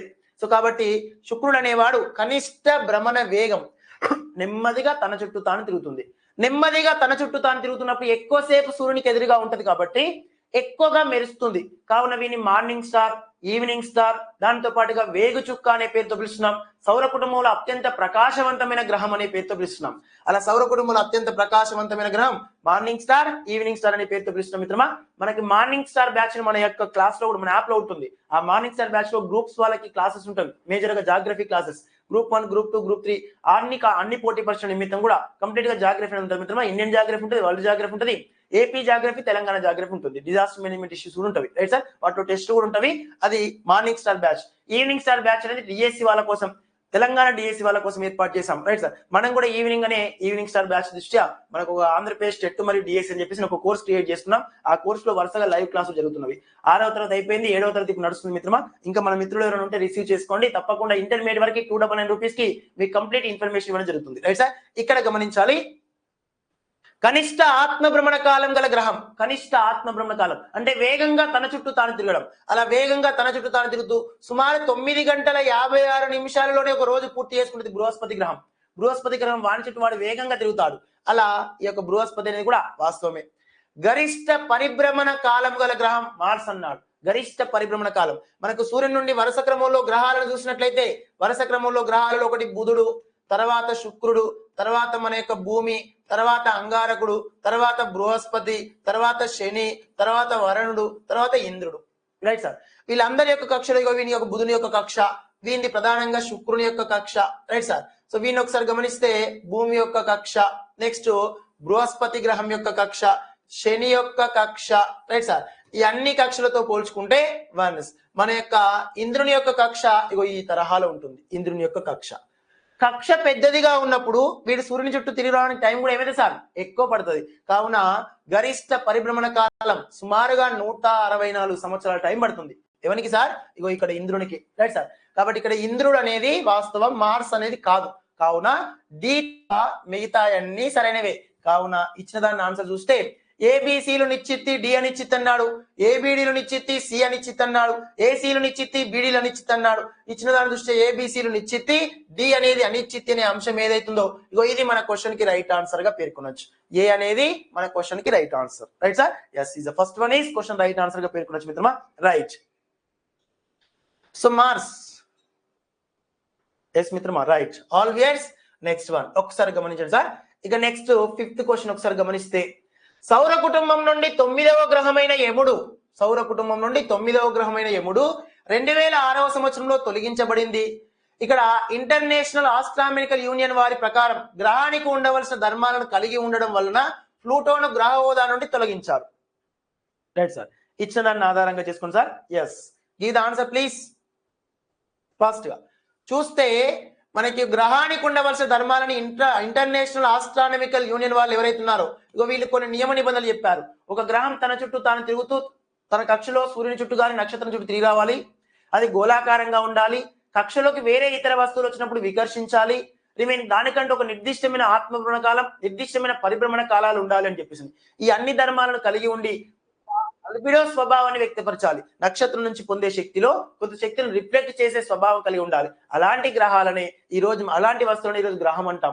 కానీ ఇక్కడ 2006వ సంవత్సరం ఆగస్టు 24వ తేదీ రోజున చెక్ రిపబ్లిక్ దేశ రాజధాని ప్రేగ్ నగరం లోపట మనకి ఒక సమ్మిట్ జరిగింది. ఈ సమ్మిట్ లోపట వీళ్ళు ప్రతిపాదించినటువంటి గ్రహానికి ఉండవలసిన ధర్మాలని ఈ ప్లూటో అనే గ్రహం ఉండకపోవడం వల్ల, ఇక్కడ కలిగి ఉండడము అన్నాడు, కలిగి ఉండకపోవడం వల్ల దీన్ని గ్రహ హోదా నుండి తొలగించాం. ఉండడం వలన ఎందుకు తొలగిస్తారు? ఉండకపోవడం వల్ల తొలగించారు. కాబట్టి ఇక్కడ ఏ సరైనది, ఆర్ సరైనది కాదు. కావున first option is question right answer గా పేర్కొనొచ్చు. Yes sir right. So next one గమనించండి సార్. ఒకసారి గమనించి ఆన్సర్ గుర్తించండి అయ్యా. ఎస్ మిత్రమా. భూమి సూర్యుని నుండి దూరంలో 3వది, పరిమాణంలో 5వది, సాంద్రతలో మొదటిది. జియాయిడ్ అంటే పుడమి వంటి ఆకారం గలది అని అర్థం. Answer first. ఓపికతో ఉండండి, చెప్పాను కదా సార్ రైట్. సో చెప్పాను కదా సార్, ఒక్కటి మాత్రం గుర్తుపెట్టుకుని మిత్రమా, ఫస్ట్ పేజీలో రాసి పెట్టుకోండి. రేపు మీరు మళ్ళీ ఉపాధ్యాయ వృత్తిలోకి వచ్చిన తర్వాత మీ యొక్క పిల్లలు ఎవరైతే ఉన్నారో, విద్యార్థులు ఎవరైతే ఉన్నారో వాళ్ళకు కూడా చెప్పండి. ఎవరి ఒంట్లో అయితే కూర్చునేంత ఓపిక, చదివేంత సత్తా ఉంటుందో వాళ్ళ ఒంటి మీదకి సర్వీస్ రాకుండా పైన ఉన్నటువంటి భగవంతుడు కూడా ఆపలేడు. ఇది ఫస్ట్ పేజీలో రాసి పెట్టుకోండి. మన ఒంట్లో కూర్చునేంత ఓపిక ఉండాలి, చదివేంత సత్తా ఉండాలి, పేపర్ ఓపెన్ చేసి బుక్ ఓపెన్ చేసి చదువుతున్నప్పుడు ఫస్ట్ సారి చదువుతున్నప్పుడు రెడ్ పెన్, తర్వాత గ్రీన్ పెన్, తర్వాత వైలెట్ పెన్, తర్వాత ఆరెంజ్ పెన్, తర్వాత బ్లూ పెన్, తర్వాత బ్లాక్ పెన్ గీసి గీసి పుస్తకం మొత్తం చినిగిపోవాలి. ఆ తరహాలో ఉండాలి ప్రిపరేషన్, రైట్ సార్. అట్లాంటి టైంలోనే ఇప్పుడున్న situation, right sir. It's not game, it's a war, right sir. ఇప్పుడు కాంపిటేటివ్ ఎగ్జామ్ లో ఏ ప్రభుత్వ ఉద్యోగాన్ని ప్రిపేర్ అయినా కూడా అది తప్పకుండా ఒక యుద్ధం లాంటిది. ఆ యుద్ధంలోకి మనం వెళ్తున్నాం కాబట్టి 100% మీరు ఓపికతో ఉండాలి, ప్రాపర్ గా ముందుకెళ్ళాలి, రైట్ సార్. సార్ మీకు 599 రూపీస్ కి నేను ఈ కోర్సులో 100% మొత్తంగా ఒక 200 పైన టెస్టులు పెడతాను సార్. దాంతో పాటు సోషల్ కంటెంట్ ఏదైతే ఉందో 10th క్లాస్ వరకు మీకు మొత్తం సోషల్ కంటెంట్ ఎక్స్ప్లెనేషన్ ఇస్తాను సార్ అని చెప్పాను, రైట్ సార్. ఆ ఎక్స్ప్లెనేషన్ ఇస్తాను ఈరోజు సండే. దానితోడు మీ అందరూ కూడా టెస్టులు ఎవరైతే రాస్తున్నారో వాళ్ళందరిలో లైవ్ లోకి కేవలం తక్కువ మంది ఉన్నారు, రైట్ సార్. మీరు ఎంత ఎక్కువ మొత్తంలో వచ్చి ఎంత నిలకడగా ఉంటే అంత బెటర్. సో దీని ప్రభావం ఈ టెస్ట్ సిరీస్ యొక్క ఉపయుక్తం అనేది ఎగ్జామ్ రాసిన తర్వాత 2 రోజులు 3 days మీకు అర్థమైపోతుంది, రైట్ సార్. తెలంగాణ రాష్ట్ర మిత్రులు ఎవరైతే ఉన్నారో ఇగో ఈ తెలంగాణ రాష్ట్ర మిత్రులు ఇప్పుడు కొట్టుతాండ్రు, తలకాయ కొట్టుకుంటాండ్రు, రైట్ సార్. ఫస్ట్ నుంచి మీరు చెప్పినటువంటి ప్రతిపాదన మేరకి టెస్ట్ సిరీస్ మేము ఫాలో అప్ అయితే అయిపో సార్ అని చెప్పేసి ఈ రోజు వీళ్ళు మళ్ళీ టెస్ట్ సిరీస్ రిసీవ్ చేసుకుని మళ్ళీ కొనసాగుతాం అనమాట. మాకు కూడా ఎక్స్ప్లెనేషన్ ఇవ్వండి సార్ అంటున్నారు. ఇప్పుడు మీకు ఎక్స్ప్లెనేషన్ ఇస్తుంటే వాళ్ళకు కూడా ఇవ్వండి సార్ అని చెప్పేసి అంటున్నారు, రైట్ సార్. చెప్పాను కదా సార్, మన టెస్ట్ సిరీస్ ని 100కి 100% మీరు కనుక ఉపయోగం చేసుకుంటే వెల్ ప్రజెంటేషన్ మీ రిజిస్ట్రేషన్ నెంబర్ పైన ఒక పోస్ట్ కోడ్ రిజిస్టర్ అయి ఉంటుంది. ఇది మాత్రం 100% దీని మీద పెట్టిన ఎఫర్ట్ బట్టి చెప్తున్నాను అనమాట, రైట్ సార్. చివరి దశలో ఓ 15 రోజుల ముందు, 1 month ముందు, 1.5 month ముందు టెస్ట్ సిరీస్ తీసుకొని వీళ్ళు టెస్టులు రాసుకుంటూ పోతే అప్పుడు కోఆర్డినేట్ కాదు. ఈ 200 టెస్టులు రాస్తున్నప్పుడు మీకు ఎక్కడెక్కడ లోపాలు కనిపిస్తాయో దానివల్ల కాన్ఫిడెన్స్ లోపిస్తూ ఉంటుంది. రెగ్యులర్ గా ఇప్పటి నుంచే స్టార్ట్ చేసుకుంటూ పోతే తప్పులు ఎక్కడెక్కడ జరుగుతున్న విషయం తెలుసుకుంటూ పోతాం అనమాట, రైట్ సార్. ఎస్, కాబట్టి రిసీవ్ చేసుకునే ప్రయత్నం చేయండి, ఓకేనా మిత్రమా, రైట్. ఎస్, ఇది ఒక్కటి మాత్రం మర్చిపోద్దు. ఇంకా మీకు తెలిసిన మిత్రులకి తెలిసిన ఫ్రెండ్స్ కూడా షేర్ చేయండి, చెప్పండి, లైవ్ లో ఉన్న మిత్రులు కానీ వీడియో చూస్తున్న వాళ్ళు కానీ. ఎస్, ఒకసారి గమనించిన మిత్రమా ఇక్కడ, రైట్ సార్. భూమి సూర్యుని నుండి దూరంలో 3వది, రైట్ సార్. రిమైనింగ్ పరిమాణంలో 5వది, సాంద్రత పరంగా మొదటిది, జీవగ్రహంగా పిలువబడుతున్నది. అలాంటి భూమికి మనకి పుడమి, పృథ్వీ, ధరణి, అవని, అదే మాదిరిగా ధరిత్రి అనేటువంటి పేర్లు ఉన్నవి. అలా ఏప్రిల్ 22వ తేదీని ప్రపంచ ధరిత్రి దినము అంటున్నాం, వరల్డ్ ఎర్త్ డే అని పేర్కొన్నాం మిత్రమా. ఇక్కడ జియాయిడ్ అంటే పుడమి వంటి ఆకారం కలది అని అర్థం. జియాయిడ్ అంటే మిత్రమా, జియాయిడ్ అంటే మనకి ఉత్తర దక్షిణ ధృవాల వద్ద పైన ఉన్నటువంటి ఉత్తర ధ్రువం, కింద ఉన్నటువంటి దక్షిణ ధృవాలు ఏవైతే ఉన్నాయో ఇగో ఈ ధ్రువ ప్రాంతాల వద్ద నొక్కబడి మధ్య భాగం ఉబ్బెత్తుగా ఉన్నటువంటి ఈ భూమి యొక్క ఆకారాన్నే జియాయిడ్ ఆకారం అని అంటున్నాం. ఈ జియాయిడ్ ఆకారం అంటే అర్థం ప్రధానంగా దీర్ఘగోళము లేదా భూమి మాదిరి ఆకారము అని అర్థం. భూమి మాదిరి ఆకారం అని, అలా భూమి మాదిరి అంటే భూమి మీన్స్ పుడమి మాదిరి ఆకారం కదా అర్థం, రైట్ సార్. అర్థం మాత్రమే, కేవలం అర్థాన్ని తెలుపుతున్నాం. అలా ఏ సరైనదే బి సరైనదే కాబట్టి ఏ బిలు రెండు సరైనవనే ప్రతిపాదన third option is question right answer గా పేర్కొనొచ్చు. ఎస్ మిత్రమా, నెక్స్ట్. ఈ క్రింది వాణిలో జీవులు జీవించడానికి అనుకూల గ్రహం పృథ్వీ. ఇది 4 ప్రధాన ఆవరణాలను కలిగి ఉంది, రైట్ సార్. ఫస్ట్ ఆప్షన్ ఒకసారి గమనించండి సార్. ఇక్కడ క్రింది వాణి లోపట మనకు జీవులు జీవించడానికి అంటే జీవ ప్రపంచం అనేది అభివృద్ధి చెందడానికి ప్రధాన కారణం ఏంటి సార్? మనకి భూమి అంటే ప్రధానమైనటువంటి అంశాలు 4 ప్రధాన ఆవరణాలను కలిగి ఉందట జీవించడానికి. పృథ్వీ, శిలావరణం, వాతావరణం, జలావరణం వలన జీవావరణం వృద్ధి చెందుటకు దోహదపడింది అనేది నిశ్చిత్తి అన్నాడు. శిలావరణం, వాతావరణం, జలావరణం వలన జీవావరణం వృద్ధి చెందుటకు దోహదపడింది అనేది నిశ్చిత్తి అన్నాడు. ఇచ్చిన దాని దృష్టి ఒకసారి ఆన్సర్ గుర్తించండి మిత్రమా. ఎస్,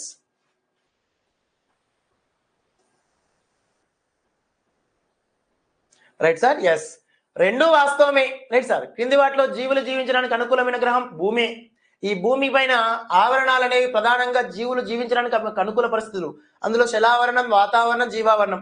భూమి ఉపరితలం పైన బాహ్య పొరనే శిలావరణం అన్నాం, దీనిలో లీథోస్పియర్ అన్నాం. వాతావరణం అంటే అట్మాస్ఫియర్ అని పేర్కొన్నాం. జలావరణాన్ని హైడ్రోస్పియర్ అన్నాం. జీవావరణం బయోస్పియర్ అన్నాం.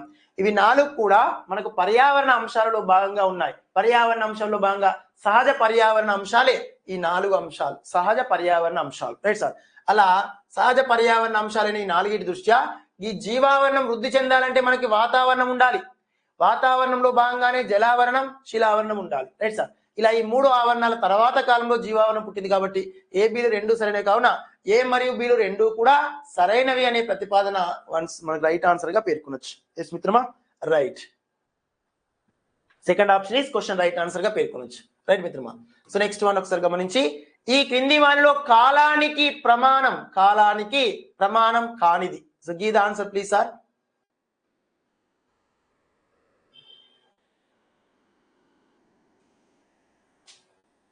8th question, give the answer please sir. Venugopal Reddy గారు, కృష్ణవేణి గారు, షైక్ గారు, సునీత మేడం, రసూల్ గారు, right. Chinna Narasimharao garu, yes. Merilatha ma'am, yes. Nagamani ma'am track లో ఉన్నారు. లక్ష్మి గారు కూడా, ఫాతిమా గారు ట్రాక్ లో ఉన్నారు, దీపా గారు ట్రాక్ లో ఉన్నారు. Subhashini ma'am is yes. ఈ టెస్ట్ లో సుభాషిణి మేడంకి ఎక్కువ స్కోర్ వచ్చింది. వెంకటేశ్వర్లు గారు, ఎస్. సురేష్ గారు, కోటేష్ గారు, శివప్రసాద్ గారు, ఎస్. మీరు లీడింగ్ లో ఉన్నారు సార్. వన్స్ ఒకసారి గమనించాలి. ఇక్కడ శ్రీలత మ్యామ్ లీడింగ్ లో ఉన్నారు, టాప్ లో ఉన్నారు. నేను రిజల్ట్ కూడా ప్రకటిస్తాను మిత్రమా. ఎస్, మీకు రిజల్ట్ ప్రకటిస్తేనే మీరు ముందుకు వచ్చేటట్టున్నారు. Right sir. ఎస్, ఒకసారి గమనించండి. ఇక రైట్ మిత్రమా. ఎస్, క్రింది వాళ్ళలో కాలానికి ప్రమాణం కానిది అన్నాడు.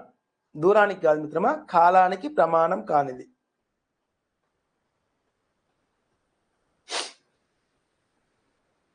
ఎస్ సార్, కాలానికి ప్రమాణం కానిది. ఇక్కడ కాలానికి ప్రమాణం కానిదనే ఉంది కదా. Yes sir, right. కాలానికి ప్రమాణం కానిది. ఒకసారి జాగ్రత్తగా వినండి మిత్రమా. ఇది ఆల్రెడీ ప్రీవియస్ మన డిఎస్సి క్వశ్చనే. మన డిఎస్సి క్వశ్చన్ ఉమ్మడి ఆంధ్రప్రదేశ్ రాష్ట్రంలో అడిగాడు, మన యొక్క టెట్లో అడిగాడు. దాంతోపాటు ఆంధ్రప్రదేశ్ రాష్ట్రం విడిపోయిన తర్వాత సో ఆంధ్రప్రదేశ్ గవర్నమెంట్ టీఆర్టీ పెట్టినప్పుడు కూడా అడిగాడు. Right sir. ఇక్కడ కాలానికి ప్రమాణం కానిది ఏదైనా ఉన్న క్వశ్చన్ ఉన్నట్టుగా అందుకని చిన్నగా ఇచ్చాను అనమాట క్వశ్చన్. గతంలో అడిగిన క్వశ్చనే కాబట్టి చిన్నగా ఇచ్చాను, అవగాహన నిమిత్తం. సో కన్ఫ్యూజ్ కావద్దు మిత్రమా. ఇక్కడ కాంతి సంవత్సరము అంటే నక్షత్రాల మధ్య దూరాన్ని కొలిసేదే కాంతి సంవత్సరం. ఒక కాంతి సంవత్సరాన్ని మనం క్యాపిటల్ లెటర్ తో సూచిస్తాం, క్యాపిటల్ సితో. దీన్ని లైట్ ఇయర్ అంటారు. శూన్యంలో కాంతి కిరణం 1 సెకండ్కి 3 లక్షల కిలోమీటర్ల వేగం చొప్పున 1 సంవత్సరం మొత్తం ప్రయాణించిన దూరాన్ని కాంతి సంవత్సరం అంటాం. శూన్యంలో కాంతి కిరణం సెకండ్కి 3 లక్షల కిలోమీటర్ల వేగం ఉండాలి. అలా సంవత్సరం అంతా ప్రయాణించాలి. ఆ సంవత్సరం అంతా ప్రయాణించిన దూరాన్ని కాంతి సంవత్సరం అంటాం. దీని విలువ ప్రధానంగా గమనించినట్లయితే 10⁻12 అంటే వన్స్ ఒకసారి 9.46 ఇంటూ 10⁻12 కిలోమీటర్స్ గా పేర్కొంటాం. 9.46 రైట్ మిత్రమా. సో దీని విలువ 9.46 ఇంటూ 10⁻12 కిలోమీటర్స్ గా పేర్కొన్నాం. ఇది మన ఓల్డ్ టెక్స్ట్ బుక్ లో ఉంటుంది, పాత టెక్స్ట్ బుక్ లో ఉంటుంది అనమాట డిఎస్సి విషయంలో. దీన్ని నక్షత్రాల మధ్య దూరాన్ని కొలవడానికి ఉపయోగిస్తున్నాం అనమాట. Right sir. నెక్స్ట్, ఇక్కడ కాంతి సంవత్సరాలు మనకు మొత్తంగా 125 బిలియన్ల వరకు గెలాక్సీలు ఉన్నాయి. మన పాఠ్యాంశాలు చెప్పాడు, గెలాక్సీలు ఉన్నాయి. ఒక గెలాక్సీ యొక్క చివరి అంచు నుంచి మరొక గెలాక్సీ యొక్క చివరి అంచుల వరకు 1,20,000 కాంతి సంవత్సరాలు ఉంటాయని పేర్కొన్నాడు. అవునా? Right sir. ఈ గెలాక్సీకి మధ్య దూరాన్ని కొలుస్తున్నాడు దేంతోటి? కాంతి సంవత్సరం అనేటటువంటి ప్రతిపాదనతో. కాబట్టి కాంతి సంవత్సరం అనేది దూరానికి ప్రమాణం. Right sir. కాలానికి ప్రమాణం కానిది ఏది సార్? ఈ కాంతి సంవత్సరమే. కాంతి సంవత్సరం అనేది దూరానికి ప్రమాణం, కాలానికి ప్రమాణం కాదు. కాబట్టి క్వశ్చన్ రైట్ ఆన్సర్ ఇదే, కాంతి సంవత్సరమే క్వశ్చన్ రైట్ ఆన్సర్. పక్కన సంవత్సరం ఉన్నది కదా అని చెప్పేసి డైరెక్ట్ రైట్ ఆన్సర్ పెట్టొద్దు. Right sir. Next meaning leap సంవత్సరం. లీప్ సంవత్సరం మన యొక్క భూమి సూర్యుని చుట్టూ తిరుగుతున్నది కదా, భూమి సూర్యుని చుట్టూ తిరుగుతున్నది. ఈ సూర్యుని చుట్టూ మన భూమి ప్రధానంగా ఎంతసేపు తిరుగుతున్నది సార్? ఒకసారి సూర్యుని చుట్టూ మన భూమి ప్రధానంగా తన కక్షలో తిరిగి రావడానికి పట్టే సమయం, భూమి సూర్యుని చుట్టూ తన కక్షలో తిరిగి రావడానికి పట్టే సమయం 365 రోజుల, ప్రధానంగా 1/4 రోజు అన్నాం, లేదా 365 రోజుల 5 గంటల 48 నిమిషాల 56 సెకండ్లు. Right sir. అప్రాక్సిమేట్లీ గమనించినట్లయితే 365 రోజుల 6 గంటలు. ఈ 6 గంటలు ప్రతి 4 సంవత్సరాలకు ఒకసారి, ఎవ్రీ 4 years ఒకసారి ఫిబ్రవరి 29తో లీప్ సంవత్సరం వస్తుంది. ఈ లీప్ సంవత్సరం అనేది ఎవ్రీ 4 years ఒకసారి వస్తుంది. ఒక లీప్ సంవత్సరం ఈక్వల్ ఎంత? 4 years.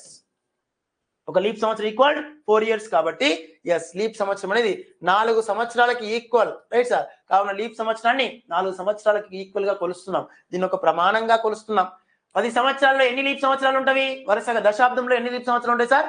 2 ఉంటవి. దశాబ్దం లోపల 2 ఉంటవి. Right sir. అలా శతాబ్దంలో ఎన్ని లీప్ సంవత్సరాలు ఉంటాయని ప్రీవియస్ ప్రశ్న.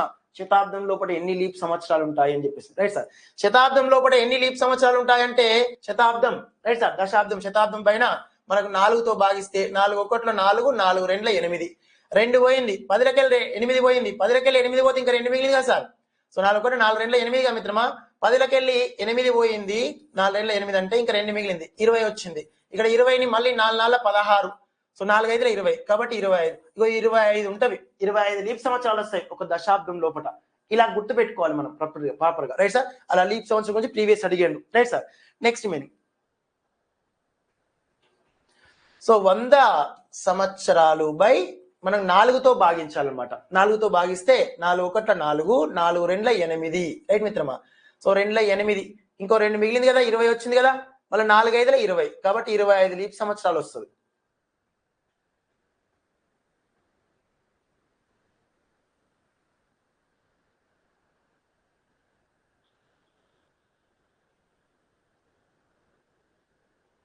Yes ma'am, right.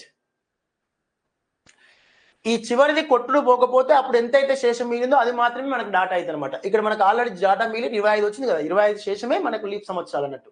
మనం అప్పుడప్పుడు క్యాలెండర్ లో తెలుసుకుంటాం మిత్రమా, మిగతా కాంపిటేటివ్ ఎగ్జామ్స్ నిమిత్తం క్యాలెండర్ లో కూడా, రైట్ సార్.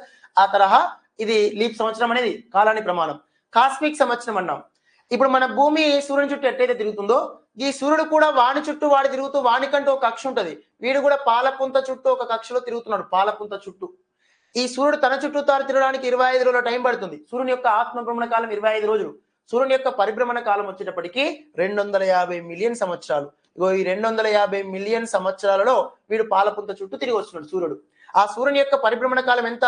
250 మిలియన్ సంవత్సరాలు. ఈ 250 మిలియన్ సంవత్సరాలనే మనం కాస్మిక్ సంవత్సరం అంటాం. కాస్మిక్ సంవత్సరం అనేది కాలాన్ని కొలవడానికి ఉపయోగించే పెద్ద ప్రమాణం. కాలాన్ని ఎట్లా కొలుస్తాం మనం? సెకండ్లలో, నిమిషాలలో, గంటల్లో, రోజులలో, దినాలలో, సరే ఐ మీన్ అంటే మాసాలలో, సంవత్సరాలలో కొలుస్తాం. ఇలా కొలుస్తూ కొలుస్తూ పోతా ఉంటే కాస్మిక్ సంవత్సరం అనేది అతి పెద్దది, కాలాన్ని కొలిసే పెద్ద ప్రమాణం, రైట్ సార్. ఒక కాస్మిక్ ఇయర్ ఈక్వల్ 250 మిలియన్ సంవత్సరాలు. ఎట్లొచ్చింది? సూర్యుని యొక్క పరిభ్రమణ కాలమే కాస్మిక్ సంవత్సరం. కాబట్టి కాస్మిక్ సంవత్సరం అనేది కూడా క్వశ్చన్ కి రైట్ ఆన్సర్ గా పేర్కొనొచ్చు.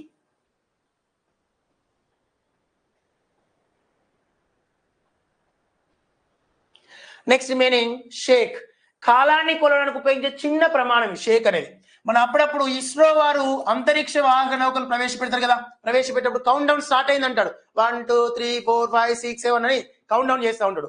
ఆ కౌంట్ డౌన్ నిమిత్తం ఈ షేక్ అంటే ఒక సెకండ్ లోపట 1,00,000వ వంతు, ఒక సెకండ్ లో 1,00,000వ వంతు భాగాన్ని మనం షేక్ అంటాం. కాలాన్ని కొలిసే చిన్న ప్రమాణం షేక్. పరమాణు గడియారాల్లో ఉపయోగిస్తారు, సాంకేతిక రంగంలో ఉపయోగిస్తాం, అంతరిక్ష శాస్త్రవేత్తలు ఉపయోగించేది ఇదే షేక్. కాబట్టి షేక్ అనేది కాలానికి చిన్న ప్రమాణం, కాస్మిక్ సంవత్సరం కాలానికి పెద్ద ప్రమాణం, లీప్ సంవత్సరం అంటే ఎవ్రీ 4 years కోసం వస్తుంది కాలానికి ప్రమాణం. ఈ 3 కాలానికి ప్రమాణాలే. కాలానికి ప్రమాణం కానిది ఏది? ఒక కాంతి సంవత్సరం కాలానికి ప్రమాణం కానిది. కాబట్టి question right answer. So first one is right answer గా పేర్కొనొచ్చు. Is it clear? Right sir. Yes. Once sir మీరు గమనించాలి, ఆన్సర్ పెట్టేటప్పుడు కూడా కొంచెం ఆలోచించే పెట్టండి, అక్కడ టెస్ట్ సిరీస్ లో కానీ ఇక్కడ కానీ, రైట్ సార్. సో దానివల్ల మనకి ఎక్కువ మొత్తంలో రేపు సెన్స్ ఆఫ్ హ్యూమనాలజీ మెథడ్ ద్వారా ప్రజెంట్ టెస్ట్ ఇవ్వచ్చు. సెన్స్ ఆఫ్ హ్యూమనాలజీ మెథడ్ అది మనకి కీలక మిత్రమా. క్వశ్చన్ రైట్ ఆన్సర్ వచ్చేటప్పటికి కాంతి సంవత్సరం మిత్రమా. Next give the answer please sir fast. క్రింది వాటిలో సరికానిది గుర్తించండి. భూమికి సూర్యునికి మధ్య గరిష్ట దూరం రవి నీచ స్థితి, భూమికి సూర్యునికి మధ్య కనిష్ట దూరం అపోజీ, భూమికి మరియు సూర్యునికి మధ్య కనిష్ట దూరం అపహేలి అన్నాడు, రైట్ సార్. కింది వాటిలో సరికానిది గుర్తించండి అన్నాడు. సరికానిది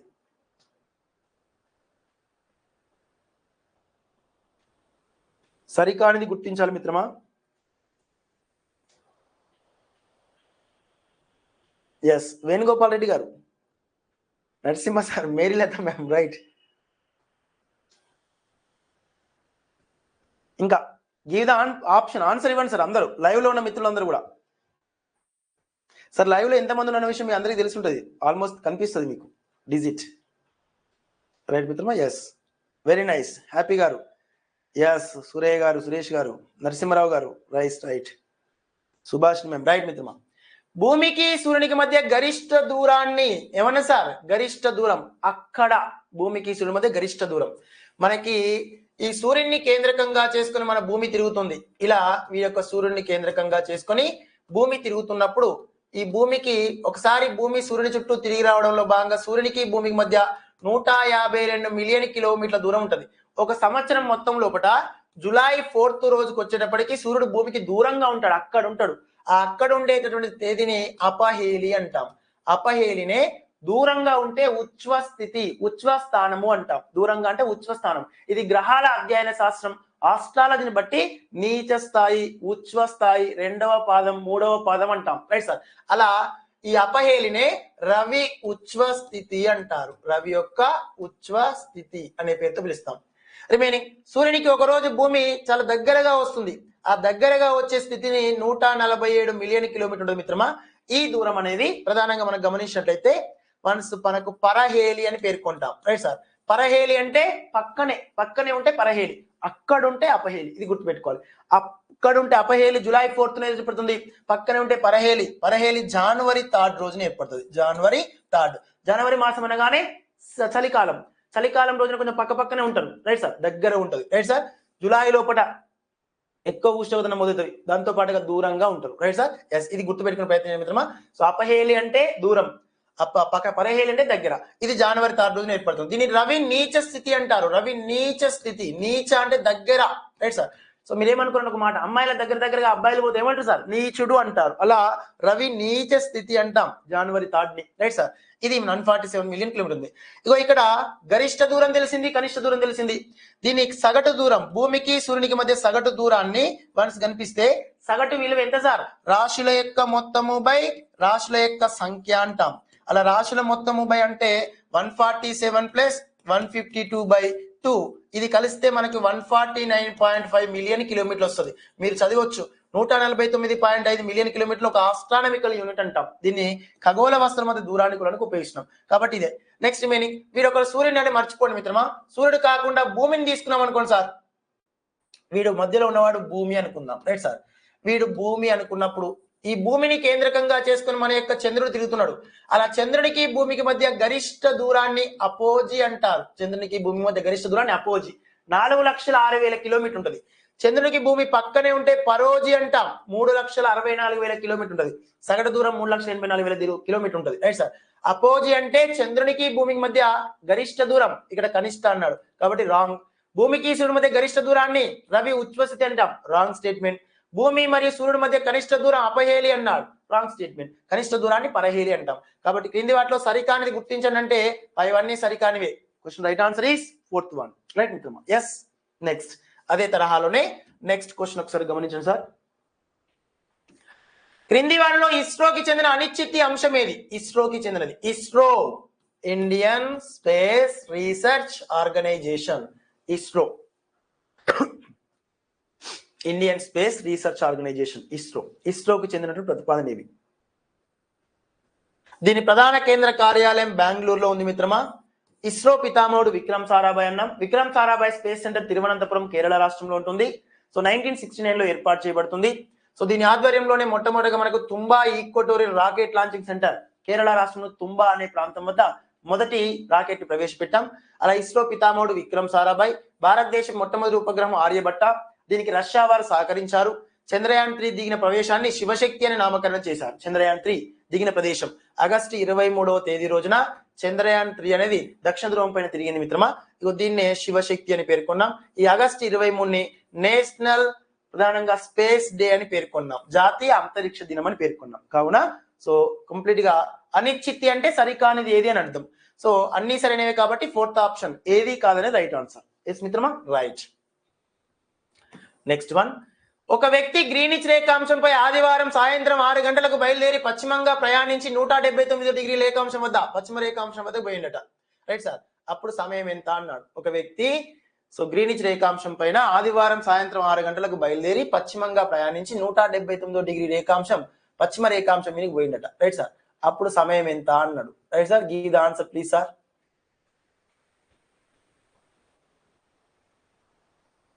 ఆన్సర్ గుర్తించండి మిత్రమా. ఎస్.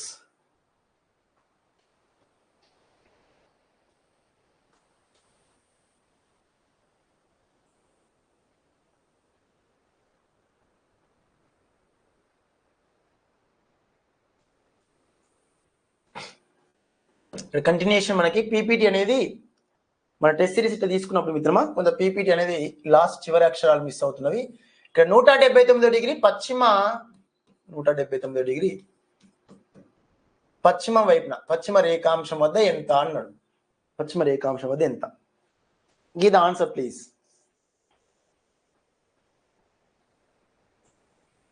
ఆదివారం సాయంత్రము గ్రీనిచ్ రేఖాంశం మీద బయలుదేరిండట, పశ్చిమ వైపు పోతుండట, పోతూ పోతూ 179 డిగ్రీ రేఖాంశం పశ్చిమ వైపు వచ్చిండు. అక్కడ సమయం ఎంత అన్నాడు.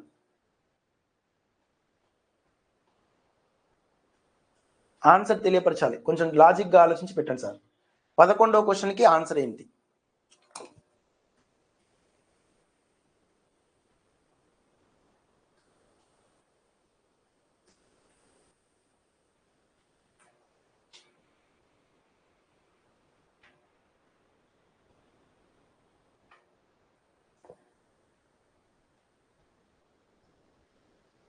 సో చూసి పెట్టండి సార్ కొంచెం ఆన్సర్ని.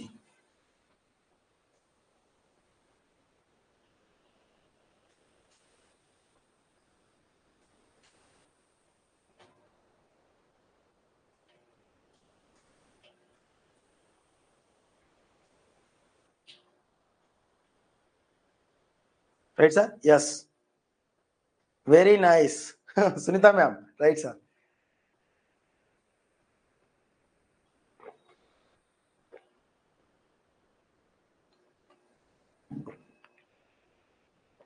ఎస్ మిత్రమా, ఒకసారి గమనించండి సార్. రైట్, ఒకసారి చూడండి సార్ ఇక్కడ. సో మనకి ఇచ్చిన ప్రతిపాదన వన్స్ ఒకసారి గమనిస్తే, మన యొక్క భూమి ఉపరితలం దృష్ట్యా గ్రీనిచ్ రేఖాంశం, గ్రీన్ కలర్ లో ఉన్నది గ్రీనిచ్ రేఖాంశమే. ఈ గ్రీనిచ్ రేఖాంశానికి తూర్పు వైపున పశ్చిమ వైపున కొన్ని రేఖాంశాలు ఉన్నాయి మనకి. ఇది మన యొక్క భూమి అనుకుందాం కొద్దిసేపు.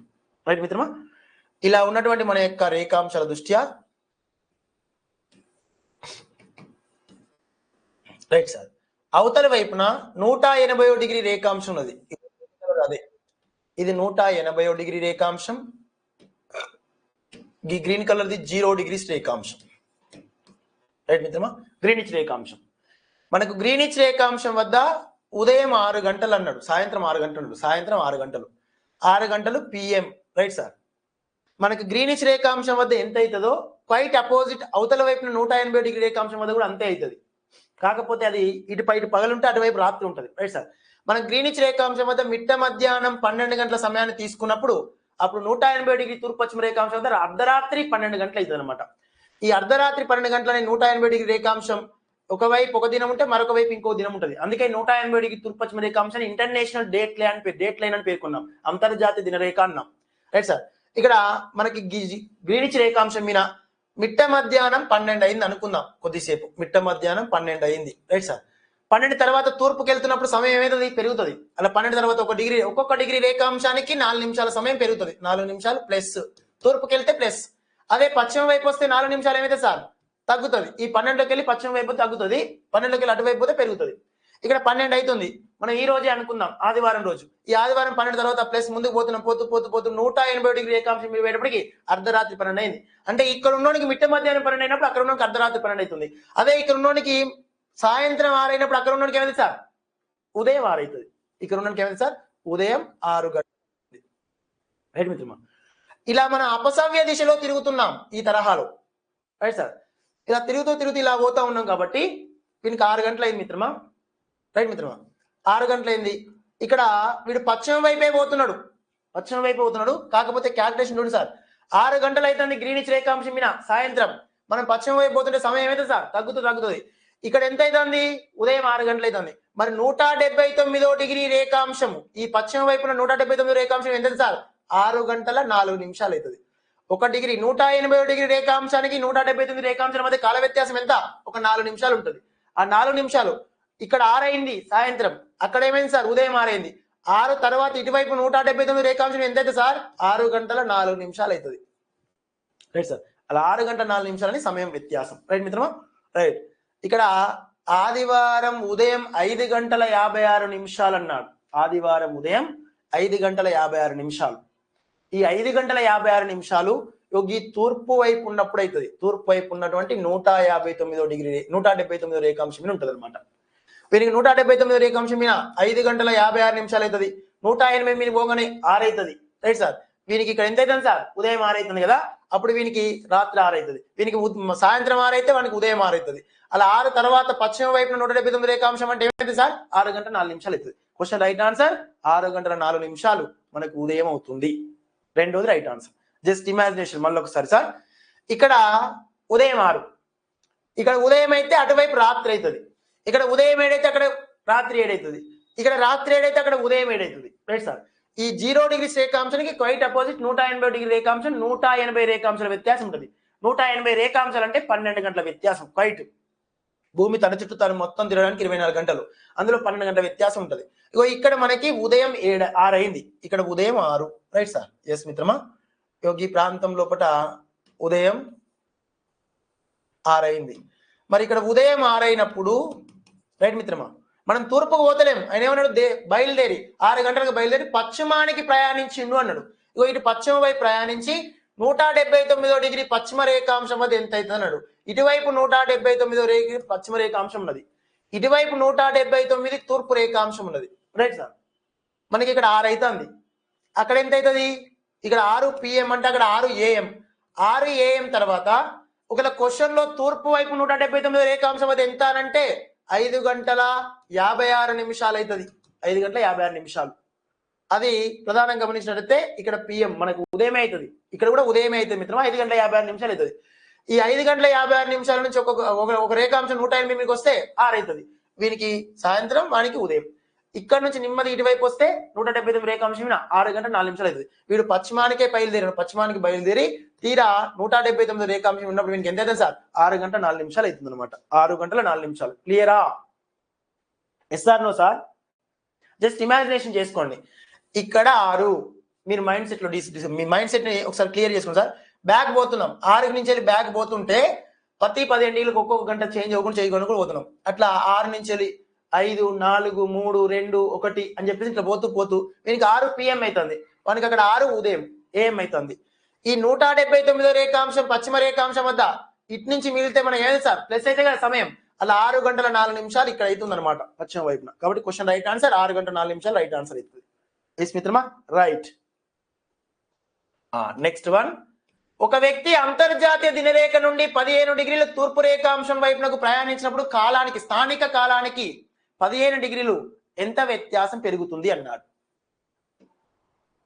Right sir. ఒక వ్యక్తి అంతర్జాతీయ దినరేఖ నుండి 15 డిగ్రీలు తూర్పు వైపు పోయిండట. అప్పుడు ప్రయాణించినప్పుడు స్థానిక కాలానికి అంటే ఆయన ఉన్నటువంటి కాలానికి ఎన్ని డిగ్రీల కాలానికి 15 డిగ్రీలు పెరిగినప్పుడు 15 డిగ్రీల నుంచి ఎంత కాలం పెరుగుతుంది, ఎంత సమయం పెరుగుతుంది అన్నాడు. 15 డిగ్రీలకు ఎంత కాలం పెరుగుతుంది అన్నాడు. ఎస్ చిన్న సూర్య గారు. Right sir. So give the answer please sir, fast గా. రైట్ మిత్రమా, గమనిస్తే ప్రతి 15 డిగ్రీలకి ఒక్కొక్క డిగ్రీకి 15 డిగ్రీలకి ఎంత అన్నాడు. Right sir. తూర్పు వైపునకు పోతున్నప్పుడు సమయం తగ్గుతుందా పెరుగుతుందా అన్నాడు. ఒక వ్యక్తి అంతర్జాతీయ దినరేఖ అంటే 180 డిగ్రీ రేఖాంశం మీద ఉన్నాడు, ఈయన తూర్పు వైపున పోతున్నాడు. 180 డిగ్రీ రేఖాంశానికి తూర్పు వైపున. Right sir. 180 డిగ్రీ రేఖాంశం అవతల వైపు ఉంటుంది కాబట్టి అవతల వైపున 180 డిగ్రీ రేఖాంశానికి తూర్పు వైపున అంటే ఇటువైపు అవుతుంది. Right sir. ఇటువైపు అయితే మైనస్ అవుతుంది అనమాట. Right sir. పశ్చిమ అవుతుంది అవతల వైపున. ఇప్పుడు నాకు అన్నమాట, నేను బోర్డుకి ఇటువైపు చూసినప్పుడు ఇటువైపు ప్లస్ ఇటువైపు మైనస్ అవుతుంది అనమాట. అదే ఇట్లున్నప్పుడు ఏమవుతుంది సార్? ఇటువైపు ప్లస్ ఇటువైపు మైనస్ అవుతుంది. అలా 0 డిగ్రీస్ రేఖాంశం ఏమో ఇప్పుడు ఇటువైపు ప్లస్ ఇటువైపు మైనస్. 0 డిగ్రీస్ రేఖాంశం నా వైపున నేనున్న విధంగా. ఒకవేళ నేను మీకు ఎదురుగా ఉన్నప్పుడు 180 డిగ్రీ రేఖాంశం అవుతుంది, అప్పుడు ఇటువైపు ప్లస్ అయితే ఇటువైపు మైనస్ అవుతుంది. ఆ తరహా ఇచ్చిన దాని దృష్టి చూస్తే తూర్పు వైపునకు పోతున్నప్పుడు స్థానిక కాలం దృష్ట్యా 15 డిగ్రీలు ముందుకు పోయినప్పుడు సమయం ఏమవుతుంది అంటున్నాడు. సమయం ఏమవుతుంది? Yes sir. Give the answer please sir. 15 డిగ్రీల తూర్పు వైపున పోయినప్పుడు సమయం ఎలా ఉంటుంది? స్థానిక కాలానికి 15 డిగ్రీలు పశ్చిమ వైపు పోయినప్పుడు సమయం ఎలా ఉంటుంది అన్నాడు. Right sir. తూర్పు వైపు పోయినప్పుడు సమయం ఏది సార్? 1 గంట పెరుగుతుంది. పశ్చిమ వైపు సమయం ఏది సార్? 1 గంట తగ్గుతుంది. కాబట్టి 1 గంట పెరుగుతుంది తగ్గుతుంది. ప్రతి 15 డిగ్రీలకు ఎంత సార్? 15 నాలుగు 60, 15 డిగ్రీలు అన్నాం. ఒక్కొక్క డిగ్రీకి ఎన్ని నిమిషాలు మనకి? 4 నిమిషాలు. కాబట్టి 15 నాలుగు 60 నిమిషాలు. 60 నిమిషాలు అంటే 1 గంట. ప్రతి 15 డిగ్రీలో 1 గంట వ్యత్యాసం ఉంటుంది. ఆ గంట వ్యత్యాసం 180 డిగ్రీ రేఖాంశం దృష్ట్యా నా వైపు దృష్ట్యా కుడివైపు పోతేనేమో సమయం ఏది సార్? తూర్పు. ఇటువైపు తూర్పు అనమాట వానికి. అప్పుడు ఆ కుడివైపున దిశనే తూర్పు అవుతుంది, ఎడమ వైపున దిక్కును ఏమన్నా సార్ పడమర అంటాం మనం దిక్కుల దృష్ట్యా. కాబట్టి కుడివైపు ఒక గంట పెరుగుతుంది, ఎడమ వైపు గంట తగ్గుతుంది. కావున రెండోది గంట పెరుగుతుంది గంట తగ్గుతుంది అనే ప్రతిపాదన వాస్తవం అన్నట్టు. ఒకవేళ వీడి ఇక్కడ అంతర్జాతీయ దినరేఖ కాకుండా గ్రీనిచ్ రేఖాంశం అన్నాడు అనుకోండి, అప్పుడు గ్రీనిచ్ రేఖాంశానికి తూర్పు వైపుకి వెళ్తున్నప్పుడు గంట ఏమైతే సార్ తూర్పు వైపునకి గ్రీనిచ్ రేఖాంశం నుండి 15 డిగ్రీలు తూర్పు వైపునకు పోతున్నప్పుడు గంట సమయం ఏంటి సార్ పెరుగుతుంది, మళ్ళీ తగ్గుతుంది. సో అట్లయినా అదే వస్తుంది, ఇట్లయినా అదే వస్తుంది అనమాట. రైట్ సార్, మొత్తం మీదైతే గంట పెరుగుతుంది గంట తగ్గుతుంది. ఫస్ట్ తూర్పు అంటే ప్లస్, పడమర అంటే మైనస్, ఇది గమనించండి ఇచ్చిన దాని దృష్ట్యా, ఇచ్చినటువంటి ప్రతిపాదన దృష్ట్యా. రైట్ మిత్రమా. నెక్స్ట్ అలా second one is question right answer. Next one, ఆస్ట్రాయిడ్లు ఏ గ్రహాల మధ్య ఉన్నవి? ఇక మొన్న రీసెంట్ గా తెలంగాణ డిఎస్సిలో అడిగాడు సార్. ఇది తెలంగాణ డిఎస్సి ఫస్ట్ 18th రోజున అడిగాడు, తర్వాత 13th రోజున అడిగాడు, 2 సార్లు అడిగాడు అనమాట. ఆస్ట్రాయిడ్స్ ఏ గ్రహాల మధ్య ఉంటుంది? ఎగ్జిటి వాళ్ళకైతే ఒక 4 సెగ్మెంట్లు వచ్చింది, టెట్లో కూడా అడిగాడు. రైట్ సార్, ఆస్ట్రాయిడ్స్ మనం గతంలో క్లాస్ లో డిస్కస్ చేసాం. ఈవినింగ్ మన డిస్కషన్ లో భాగంగా జాగ్రఫీ క్లాస్ లో డిస్కస్ చేసాం. మన గ్రహాలలో బుధుడు, రిమైనింగ్ శుక్రుడు, అదే మాదిరిగా భూమి, దాంతో పాటుగా అంగారకుడు, దాంతో పాటు బృహస్పతి, శని, వరుణుడు, ఇంద్రుడు ఉన్నారు. ఈ అందరిలోకెల్లా మనకి ఈ అంగారక గ్రహానికి బృహస్పతి గ్రహానికి మధ్యలోనే గ్రహ శకలాలు విస్తరించుంటాయి. ఈ గ్రహ శకలాలనే ఆస్ట్రాయిడ్స్ అని పేర్కొంటాం. మన మానవునికి ఎట్లయితే జీవితకాలం ఉందో ఖగోళ వస్తువులో కూడా కొంత జీవితకాలం ఉంటుంది. ఆ జీవితకాలం ఖగోళ వస్తువుల యొక్క జీవితకాలం గడిచిన పిదప, ఆ ఖగోళ వస్తువుల యొక్క జీవితకాలం గడుస్తున్నప్పుడు కానీ గడిచిన పిదప అవి ముక్కలైపోతాయి. ఆ ముక్కలైపోయిన భాగాలనే గ్రహ శకలాలు అంటారు. ఆ గ్రహ శకలాలు ఏవైతున్నాయో ఇవి అంగారక గ్రహానికి బృహస్పతి గ్రహానికి మధ్యలో ఉన్నవి. అంగారకుడు బృహస్పతి గ్రహాల మధ్యలోనే గ్రహ శకలాలు ఉంటాయి. అందులో అతిపెద్ద గ్రహ శకలం సెరస్, అతి చిన్న గ్రహ శకలం హెర్మస్, ప్రకాశవంతమైన గ్రహ శకలం ఇరాస్ అని పేర్కొంటాం. Right sir. ఎస్, పెద్ద గ్రహ శకలం అయితే సెరస్, చిన్నదైతే హెర్మస్, విశాలమైన మన ప్రకాశవంతమైనదైతే ఇరాస్ అనే పేరుతో ప్రతిపాదిస్తాం. అంగారక గ్రహం బృహస్పతి గ్రహం. ఈ అంగారక బృహస్పతి గ్రహాల మధ్యలోనే గ్రహ శకలాల బెల్ట్ ను ఆధారంగా చేసుకుని, గ్రహ శకలాల బెల్ట్ కి బయటి వైపు అన్ని బాహ్య గ్రహాలు అవుటర్ ప్లానెట్స్, లోపల వైపు అన్ని కూడా ఇన్నర్ ప్లానెట్స్ అంతర్గ్రహాలు అంటాం. రైట్ సార్, మన క్లాస్ లో డిస్కస్ చేసాం గతంలో ఈవినింగ్ మన జాగ్రఫీ క్లాస్ లో. Right sir. ఇంకా నిమ్నత గ్రహాలు అంటే ఏంటివి, ఉన్నత గ్రహాలు అంటే ఏంటివి? భూమి యొక్క కక్షను ఆధారంగా చేసుకుని లోపల వైపు ఉండే వీటిని నిమ్నత గ్రహాలు, ఇన్ఫీరియర్ ప్లానెట్స్, బయటి వైపు ఉండే వీటిని సుపీరియర్ ప్లానెట్స్ అంటాం, ఉన్నత గ్రహాలని. Right sir. ఎస్, క్లాస్ గ్రహాలని సో అంటే ప్లానెట్స్ ని classified depend on the so గ్రహ శకలాల యొక్క belt, asteroid belt and orbital of so earth. భూమి యొక్క కక్షను ఆధారంగా చేసుకుని 2 రకాలుగా డివైడ్ చేసాము. గ్రహ శకలాల యొక్క బెల్ట్ ను ఆధారంగా చేసుకుని 2 రకాలుగా డివైడ్ చేసాం. అందులో third one is question right answer గా పేర్కొనొచ్చు. నెక్స్ట్ వన్, రైట్ మిత్రమా, క్రింది వానిలో సరైన దానిని గుర్తించండి. భూమి సూర్యునికి చాలా దూరంగా ఉన్నప్పుడు ఆ స్థితిని అపహేలి అంటారు. అపహేలి దూరం 152 మిలియన్ కిలోమీటర్లు. ఇది జూలై 4th సంభవిస్తుంది. Right sir. ఈ క్రింది వానిలో సరైన దాన్ని గుర్తించండి. భూమికి సూర్యునికి చాలా దూరంగా ఉన్నప్పుడు ఆ స్థితిని అపహేలి అంటారు. అపహేలి దూరం 152 మిలియన్ కిలోమీటర్లు. ఇది జూలై 4th సంభవిస్తున్న ప్రతిపాదన. 4th option is question right answer గా పేర్కొనొచ్చు. ఎస్ మిత్రమా, ఇంతకుముందు మనం మాట్లాడుకున్నాం రవి ఉచ్ఛ్వ స్థితి అంటాం దీన్ని. Right sir. నెక్స్ట్ వన్, క్రింది వాటిలో సరైన దాన్ని గుర్తించండి. భూమికి సూర్యుడి మధ్య చాలా తక్కువ దూరం ఉన్నప్పుడు దీన్ని పరహేలి అంటాం. పరహేలి అనేది 147 మిలియన్ కిలోమీటర్ ఉంటుంది. ఇది జనవరి 3rd సంభవిస్తుంది. ఎస్, ఇది కూడా 4th one is right answer మిత్రమా. ఇవి మోస్ట్ ఇంపార్టెంట్ ఇవి. రైట్ సార్, అపహేలి పరహేలులు. రైట్, వీటిని తప్పకుండా గుర్తుపెట్టుకోవాలి సార్. నెక్స్ట్, క్రింది వాటిని జతపరచండి అయ్యా. ఎస్, ఇగో ఈ సిద్ధాంతాల దృశ్యం మన తెలంగాణలో డిఎస్సి నుంచి క్వశ్చన్ వచ్చింది. Right sir. భూకేంద్రక సిద్ధాంతం, సూర్యకేంద్ర సిద్ధాంతం, బిగ్ బ్యాంగ్ సిద్ధాంతం, డోలనా సిద్ధాంతం. భూకేంద్రక సిద్ధాంతం క్రీస్తు పూర్వం క్రీస్తు శకం 140వ సంవత్సరంలో ఏర్పాటు చేశారు మన యొక్క టాలమీ అనే శాస్త్రవేత్త, క్లాడియం టాలమీ, ఆల్మాజెస్ట్ గ్రంథంలో. సూర్యకేంద్ర సిద్ధాంతాన్ని నికోలస్ కోపర్నికస్ ప్రారంభించాడు 1543వ సంవత్సరం. పోలాండ్ దేశానికి చెందినవాడు. వార్సా సమావేశం ఉంటుంది మనకు. వార్సా పోలాండ్ దేశ రాజధాని వార్సా. మన యొక్క వాతావరణ సమావేశం ఉంటుంది. నెక్స్ట్ అదే మాదిరిగా బిగ్ బ్యాంగ్ సిద్ధాంతం అబే జార్జియస్ క్లైమేట్రీ మనకు బెల్జియం దేశస్తులు. ఇప్పుడు మన యొక్క విశ్వ ఆవిర్భావ క్రమ సిద్ధాంతం విశ్వం 1370 కోట్ల సంవత్సరాలకు పూర్వం ఏర్పడ్డదని ఈయన చెప్పిన సిద్ధాంతమే ప్రతిపాదించబడ్డది. డోలనా సిద్ధాంతాన్ని అలెన్ షాండిస్ పేర్కొన్నాడు. ఈ విశ్వ ఆవిర్భావ క్రమ సిద్ధాంతంలో ఆది పదార్థం అనేది విస్ఫోటనం చెందగా ఏర్పడ్డ ముక్కలైన భాగాలనే మనం ఖగోళ వస్తువులు అన్నాం. ఆ ఖగోళ వస్తువులు విస్ఫోటనం చెందబోయే ముందు ఆ ఆదిమ వస్తువు పెద్ద పదార్థం, ఆ యొక్క ప్రైమాన్షియల్ మ్యాటర్ అనే పెద్ద పదార్థం కొన్ని సంవత్సరాలు సంకోచించేది, కొన్ని సంవత్సరాలు వ్యాకోచించేది అనే పేరుతో ప్రతిపాదించారు. అలా సంకోచ వ్యాకోచ ప్రక్రియల వల్లనే మనకి ఎక్కువ మొత్తంలో కేంద్రకం వద్ద కొంత అంతర్జనిత బలాలు ఉత్పన్నమై ఆ వస్తువు పగిలిపోయింది, ముక్కలైపోయింది, బ్రేక్ అయిపోయింది, బ్రద్దలైపోయింది. ఆ బ్రద్దలైపోయినటువంటి ముక్కలు ఎంతవరకు అయితే ఉన్నాయో ఆ మొత్తం పరిధిని విశ్వం ఉన్నామని మనకు బిగ్ బ్యాంగ్ సిద్ధాంతం చెప్పింది. అందులో అలెన్ షాండిస్ సంకోచ వ్యాకోచ పరికల్పన సిద్ధాంతం చెప్పాడు. కాబట్టి గమనిస్తే భూకేంద్రక సిద్ధాంతం ఏ, సూర్యకేంద్రక సిద్ధాంతం సి, బిగ్ బ్యాంగ్ సిద్ధాంతం బి, డోలనా సిద్ధాంతం డి. A C B D right sir. అలా ఏసీబిడి అనే second option is question right answer గా పేర్కొనొచ్చు. Second one right sir. Yes. Next one మిత్రమా, వెజినర్ అభిప్రాయం ప్రకారం క్రింది వానిలో సరైనది ఏది? మనకి పలక విరూపకారక సిద్ధాంతం ఉంటుంది మిత్రమా. ఎస్. వెజినర్ మన యొక్క ఖండచలన సిద్ధాంతం. ఖండ భూభాగాలు సిఎల్ పొరతోను సముద్ర భూభాగాలు సీమా పొరతోను ఏర్పడినవి. సిఎల్ పొర సాంద్రత తక్కువగాను సీమా పొర సాంద్రత ఎక్కువగాను ఉంటుంది. సీమా పొరపై సిఎల్ పొర తేలుతా ఉంటుంది అన్నాడు. ఇచ్చిన దాని దృష్టి ఆన్సర్ గుర్తించండి మిత్రమా. ఎస్. ఇక్కడ ఖండ భూభాగాలు అంటే మనకు భూమి ఉపరితలంపై కనిపించే జల భూభాగాలన్నీ కూడా సిఎల్ పొరతో అంటే భూపటలం. మనకి వెజినర్ అభిప్రాయ ప్రకారం భూమిని 3 అంతర్భాగాలు భూప్రావారం పాఠ్యాంశంలో ఇచ్చారు మనకి. భూప్రావారం, భూపటలం భూపటలం, నెక్స్ట్ భూప్రావారం, భూకేంద్రక మండలం అన్నాడు. ఈ మొత్తాన్ని పరిగణన తీసుకుంటే భూపటలం, భూప్రావారం, భూకేంద్రక మండలంలో భూపటలం అనేది ఖండ భూభాగం సిఎల్ పొరతోటు, సముద్ర భూభాగాలు సీమా పొరతో ఏర్పడతాయి రైట్ సార్. అంటే ఖండ భూభాగాలు అనేవి 100 కిలోమీటర్ల మందం వరకు సియోలు ఉంటాయి. ఈ భూపటలం లోపల సిలికాన్, అల్యూమినియం, ఆక్సిజన్ ఉండడం వల్ల సుమోస్ అనే శాస్త్రవేత్త దీనికి సియోల్ అనే పేరు పెట్టిండు. భూప్రావారంలో కూడా సిలికాన్, మెగ్నీషియం ఎక్కువ వల్ల దీన్ని సీమా అనే పేర్కొన్నాం. ప్రీవియస్ మన డిఎస్సీలో ఒక జీకే పాయింట్ వచ్చింది. మొక్కల యొక్క పత్రహరితాలలో ఉండే ప్రోటీన్ క్లోరోఫిల్, ఆ క్లోరోఫిల్ లో ఉండే లోహ మూలకం మెగ్నీషియం. ఇది మన ప్రీవియస్ జీకే ప్రశ్న మన ఆంధ్రప్రదేశ్ డిఎస్సి దృష్ట్యా. నెక్స్ట్ రిమైనింగ్ ఇక్కడ సిలికాన్ కూడా భూమి ఉపరితలం దృష్ట్యా సిలికాన్ ని ట్రాన్సిస్టర్ లో ఉపయోగిస్తారు అర్ధవాహకంగా. నెక్స్ట్ అల్యూమినియం బసాల్ట్ శిలలు లేదా బాక్సైట్ శిలలు శైథిలించడం వల్ల ఏర్పడేదే aluminium right sir. Next oxygen, ఇది ఒక అలోహ వాయు మూలకంగా పిలువబడుతుంది. భూమి యొక్క పొరలో అధికంగా ఉండేది ఆక్సిజనే. నెక్స్ట్ సియోల్ పొర సాంద్రత తక్కువగాను సీమా పొర సాంద్రత ఎక్కువగాను ఉంటుంది. సీమా పొర ఈ భూప్రావారం ఎక్కువ సాంద్రత ఉంటుంది, సియోల్ పొర తక్కువ సాంద్రత ఉంటుంది. కాబట్టి ఈ సీమా పొర పైన సియోల్ పొర తేలినట్టు అనిపిస్తుంది. కాబట్టి సీమా పొరపై సియోల్ పొర తేలుతుంది. ఏబిసిలు 3 సరైనవి కాబట్టి fourth option is question right answer గా పేర్కొనొచ్చు. నెక్స్ట్ మిత్రమా, ఈ క్రింది వానిలో సూర్యగ్రహానికి సంబంధించి సరైనది గుర్తించండి. సూర్యగ్రహానికి సంబంధించి yes sir, give the answer please sir.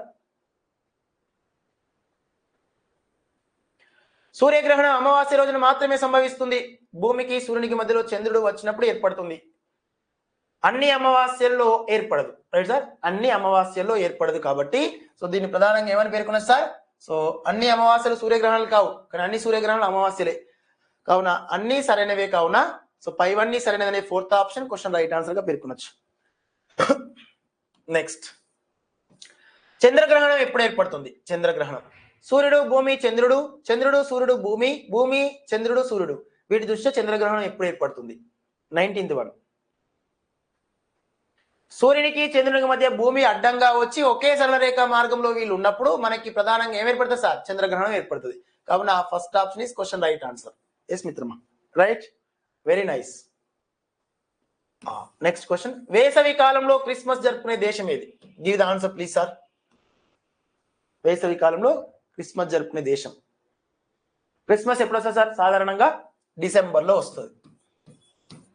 December 25వ తేదీ క్రిస్మస్, అంతే కదా సార్? రైట్. మరి డిసెంబర్ మాసంలో వేసవి అనేది ఉష్ణోగ్రతలు ఎక్కువ నమోదవడం అనేది భూమి ఉపరితలం దృష్ట్యా ఏ వైపునే ఎక్కువ మొత్తంలో ఏర్పడుతుంది? ఇది భూమధ్య రేఖ, ఇది కర్కాటక రేఖ, ఇది మకర రేఖ రైట్ సార్. కర్కట రేఖ మీద సూర్యుడు నిటారుగా ఉండేటటువంటి జూన్ 21వ తేదీ మనకు మార్చి 21, అదే మాదిరిగా జూన్ 21 మధ్యలో ఉత్తరార్ధగోళంలో సూర్యుడు ఉన్నప్పుడు ఉత్తరార్ధగోళం వైకి వీళ్ళకి వేసవి కాలం సంభవిస్తుంది. వేసవి కాలం రైట్ సార్. మనకి సెప్టెంబర్ 23 మళ్ళీ భూమి ఉపరితలం దృష్ట్యా మన యొక్క భూమధ్య రేఖ మీద సూర్యుడు వచ్చి మళ్ళీ డిసెంబర్ 22వ తేదీ వరకు ఎప్పుడు వస్తాడు సార్? సూర్యుడు దగ్గర మకర రేఖపై ఉంటాడు. ఈ డిసెంబర్ మాసం లోపల సూర్యుడు మకర రేఖపై ఉన్నప్పుడు వీళ్ళకి వేసవి కాలం ఉంటుంది, అప్పుడు వీళ్ళకి శీతాకాలం ఉంటుంది రైట్ సార్. వీళ్ళకి వేసవి కాలంలో వీళ్ళకి శీతాకాలం ఉంటుంది. కావున డిసెంబర్ 25వ తేదీ అంటే సూర్యుడు ఏ అర్ధగోళం ఉన్నాడు? దక్షిణార్ధగోళం ఉన్నాడు. దక్షిణార్ధగోళంలో వేసవి కాలం అనేది డిసెంబర్ మాసంలో ఉంటుంది, అప్పుడు ఉత్తరార్ధగోళంలో మనకి శీతాకాలం అవుతుంది. మనకు డిసెంబర్ 25 శీతాకాలం లోపల మనకు క్రిస్మస్ జరుగుతుంది. ఇగో ఈ దక్షిణార్ధగోళం ఉన్న వాళ్ళకు డిసెంబర్ మాసం లోపల డిసెంబర్ 25 వీళ్ళకి క్రిస్మస్ జరుగుతుంది. మరి దక్షిణార్ధగోళంలో ఉన్న దేశాలు ఏమున్నాయి కింద ఇచ్చిన వాటి దృష్టి చూస్తే ఎస్ఆర్ ఆస్ట్రేలియా అనేది మనకు దక్షిణార్ధగోళం లోపల కనిపిస్తుంది. కావున క్వశ్చన్ రైట్ ఆన్సర్ ఏంటి sir? Australia. Right, clear sir? Yes, very nice. Next మిత్రమా, క్రింది వానిలో ఉత్తరార్ధగోళంలో లేని ఖండం ఏది? ఉత్తరార్ధగోళంలో లేని ఖండం, ఖండాలను ఆధారంగా చేసుకుని ఉత్తరార్ధగోళంలో లేనటువంటి ఖండం ఏది? రైట్ సార్, భూమధ్య రేఖను ఉత్తరార్ధగోళంలో లేని ఖండాలు. యూరప్ ఖండం, ఐరోపా ఉత్తరార్ధగోళం ఉంటుంది. ఉత్తర అమెరికా ఖండం ఉత్తరార్ధగోళంలో ఉంటుంది. ఉత్తర అమెరికా, ఐరోపా. సో ఆస్ట్రేలియా ఖండం దక్షిణార్ధగోళంలో ఉంటుంది. ఆఫ్రికా ఖండం మనకి ఉత్తరార్ధగోళం, దక్షిణార్ధం రెండు అర్ధగోళంలో ఉంటుంది. కాబట్టి ఆఫ్రికా అనేది రైట్ ఆన్సర్. ఎస్ మిత్రమా, Africa. Next, sorry, Australia. Australia అనేది రైట్ ఆన్సర్ మిత్రమా. Yes, Australia question right answer. Yes మిత్రమా, థర్డ్ వన్. నెక్స్ట్ వన్, క్రింది వానిలో దక్షిణార్ధగోళంలో లేని ఖండం ఏది? దక్షిణార్ధగోళం లోపల మనకు ఆస్ట్రేలియా, అంటార్క్టికా, ఆఫ్రికా అనేది ఉత్తరార్ధగోళం. ఈ యూరప్ ఖండం అనేది దక్షిణార్ధగోళంలో ఉంటుంది. యూరప్ ఖండం, రైట్ సార్? ఎస్, యూరప్ ఖండం ఇది ఉత్తరార్ధగోళం ఉంటుంది. దక్షిణార్ధగోళంలో లేని ఖండం ఇదే అనమాట, యూరప్. నెక్స్ట్, మనకు పాఠ్యాంశాలు ఇచ్చింది కదా, దాన్ని కవర్ చేస్తూనే క్వశ్చన్ రాసాం మిత్రమా. సో కాబట్టి ఇక్కడ గమనించాలి. నెక్స్ట్ క్వశ్చన్, గ్రామాలు, నగరాలు, పట్టణాలు, జిల్లాలు, రాష్ట్రాలు, దేశాలు వాటి సరిహద్దులను చూపే పటాలు ఏమున్నవి? రైట్ సార్, ఇక్కడ పటాలకు సంబంధించిన most very very important sir. ఇందులో ఈ 4 పటాలకు సంబంధించి ఒక ప్రశ్న లేకుండా ప్రశ్నపత్రం ఉండదు. రేపు మీరు రాయబోతున్న టెట్ లో కానీ డిఎస్సిలో కానీ. సో టెట్ డిఎస్సి విషయంలో ఇస్ మోస్ట్ ఇంపార్టెంట్. దేశానికి పొరుగు దేశాల మధ్య సరిహద్దులని, దేశంలో ఉన్న రాష్ట్రాలకి రాష్ట్రాల మధ్య సరిహద్దులని, ఆ యొక్క సరిహద్దు రేఖలని, దాంతోపాటు రాజధానులని, ముఖ్య పట్టణాలని, రాష్ట్రాలు, దేశాలు, జిల్లాలు, గ్రామాలని, రాజకీయ విభాగాలు చర్చించేవి రాజకీయ పటాలు.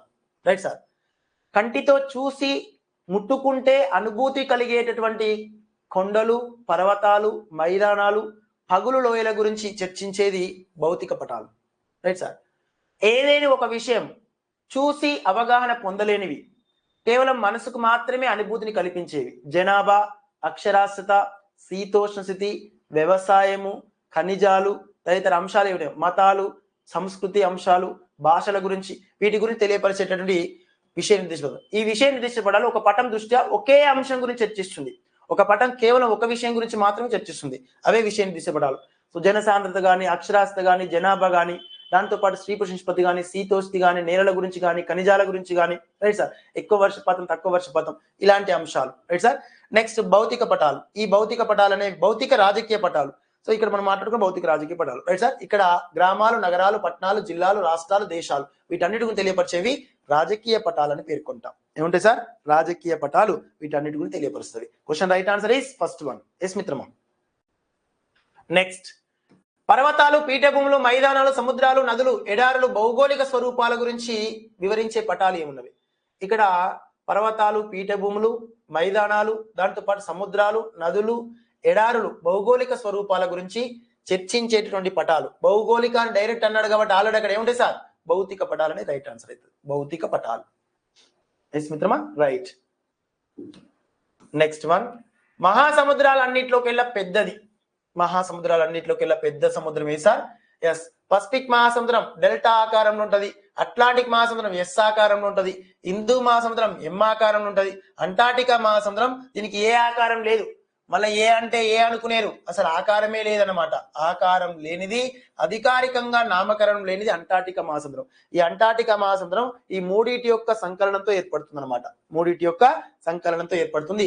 అన్నిటికంటే పెద్దది ఏంటి సార్? పసిఫిక్ మహాసముద్రం. పసిఫిక్ మహాసముద్రం అత్యంత లోతైనది మెరియానా ట్రంచ్ అని పేర్కొంటాం. సుమారు 11,022 మీటర్ల లోతు ఉంటుంది Mariana tranche. Question right answer is first one. Right sir, ఇది ఈ రోజు 25 ప్రశ్నల యొక్క విశ్లేషణ. Right sir. సో మళ్ళీ మన యొక్క డాటా సాంకేతిక పరిణామక్రమాల దృష్ట్యా ఈ క్లాసు, ఈ విశ్లేషణ ఇంతటితో ఆపుతున్న మిత్రమా. నెక్స్ట్ క్లాస్ లో మళ్ళీ మిగతా విశ్లేషణ చేద్దాం. Right sir. ఎస్, ఇలా రెగ్యులర్ గా చేసుకుంటూ వస్తాను. గాబరా పడకండి, టెన్షన్ పడకండి, ప్రాపర్ గా చదవండి. మీకు తెలిసిన మిత్రులకు, తెలిసిన ఫ్రెండ్స్ కి మన యొక్క టెస్ట్ సిరీస్ యొక్క విశ్లేషణ ఎలా ఉంది, టెస్ట్లు ఎలా ఉన్నాయనే విషయం చెప్పండి.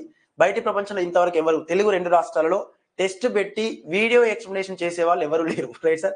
టెట్ డిఎస్సికి అసలే ఉండరు. రైట్ మిత్రమా. టెట్ డిఎస్సికి బోధించే వారితో పోల్చుకుంటే టెస్ట్ పెట్టి ఎక్స్ప్లెనేషన్ ఇచ్చే వాళ్ళు ఇంకా చాలా తక్కువ, అసలు ఉండనే ఉండరు సార్. అయినప్పటికీ రిస్క్ తీసుకుంటే చెప్పేనా సార్, సో వెంకట్ సార్ ఆధ్వర్యంలో రిస్క్ తీసుకుంటే రిటర్న్ వస్తుంది, ఇది నేను నమ్మే సిద్ధాంతం మిత్రమా, నా యొక్క మోటో అది. రైట్ సార్, అలా తరహాలోనే ఇక్కడ దాకా వచ్చాను, ఒకటి కంటే ఎక్కువ ప్రభుత్వ ఉద్యోగాలకు ఎంపిక అయ్యాను. సో అందుకే ఈ తరహాలో ఉన్నాను మిత్రమా. కాబట్టి మీరు కూడా అదే స్థాయిలో ఉండాలన్న నేపథ్యం. సో ఇది గుర్తుపెట్టుకునే ప్రయత్నం చేయండి. మీకు తెలిసిన ఫ్రెండ్స్ కి, తెలిసిన మిత్రులకి, వీడియో చూస్తున్న వాళ్ళు, లైవ్ లో ఉన్న మిత్రులందరూ కూడా కొంచెం ఒక్కొక్కరు ఒక 10 మందిని 20 మంది అట్లా జాయిన్ చేసే ప్రయత్నం చేయండి. మన టెస్ట్ సిరీస్ కోర్స్ లోపల, ఈవినింగ్ కోర్స్ లోపల, గ్రూప్స్ కోసం జాగ్రఫీ కోర్సులు ఉన్నవి, మార్నింగ్ స్టార్ బ్యాచ్ లోపల టెస్ట్ సిరీస్ ఇది అందుబాటులో ఉంది. సోషల్ కంటెంట్ త్వరలోనే, అతి తొందరగా, ఎందుకంటే కోర్స్ పెట్టిన తర్వాత సార్ వాళ్ళు లేట్ చేసినప్పుడు మళ్ళీ మీరు నాకు ప్రెజర్ పెడతారన్న నేపథ్యంతో కొంచెం లేట్ చేస్తున్నా. ఎస్టీ సివిక్స్ ఎకానమీ కూడా సో అప్పుడు మనం కంప్లీట్ గా డిఎస్సి వరకు ఉపయుక్తమయ్యే విధంగా నేను ఏర్పాటు చేస్తాను. సోషల్ కంటెంట్ కోర్స్ కూడా తక్కువ మొత్తంలో అది ఉపయుక్తం చేసుకునే ప్రయత్నం చేయండి ఆల్ వ్యూయర్స్. సో ప్రతి ఒక్కరు కూడా పేరు పేరున అందరికి రిక్వెస్ట్, మీకు తెలిసిన గ్రూప్లలో కింద మీ కామెంట్ పెట్టండి. సో వెంకట్ సార్ మీ యొక్క కుటుంబ సభ్యుల్లాగా ఆదరించి ముందుకు తీసుకెళ్ళండి. ధన్యవాదాలు మిత్రమా, థ్యాంక్ యూ సో మచ్. ఎలా అనిపించింది ఈ రోజు? రైట్ సార్, ఎలా అనిపించింది ఈరోజు విశ్లేషణ? చేస్తున్నారు కొంతవరకు, మీరు అందరికీ సపోర్ట్ చేస్తున్నారు, షేర్ చేస్తున్న విషయం నాకు అర్థమైంది. కొంచెం స్టాటస్ పెట్టుకోండి. సో మా దగ్గర ఎవరు లేరు సార్, ఎస్జిటి లేరు, ఎస్ఏ వాళ్ళు లేరు. ఎస్జిటి వాళ్ళకి కూడా టెస్ట్ సిరీస్ కోర్స్ లాంచ్ చేస్తాం మిత్రమా. టెస్ట్ సిరీస్ గ్రాండ్ టెస్ట్ మాత్రమే పెట్టుకుంటూ పోదాం, వాళ్ళకి ఉపయుక్తం చేసే విధంగా ఇది ఉపయుక్తం చేసుకుని సార్. ఆర్కిటిక్ అనేది ఓ ఆకారం ఉంటుంది మిత్రమా. ఆర్కిటిక్, ఈ ఆర్కిటిక్ సముద్రం ఓ ఆకారం ఉంటుంది. ప్రీవియస్ క్వశ్చన్ ఏంటంటే పూర్తిగా మంచుతో కప్పబడి ఉన్నటువంటి ఒక మహా జలభాగం ఏది అని అడిగిండు. ఇదే ఆర్కిటిక్ మహాసముద్రం. Right sir, yes.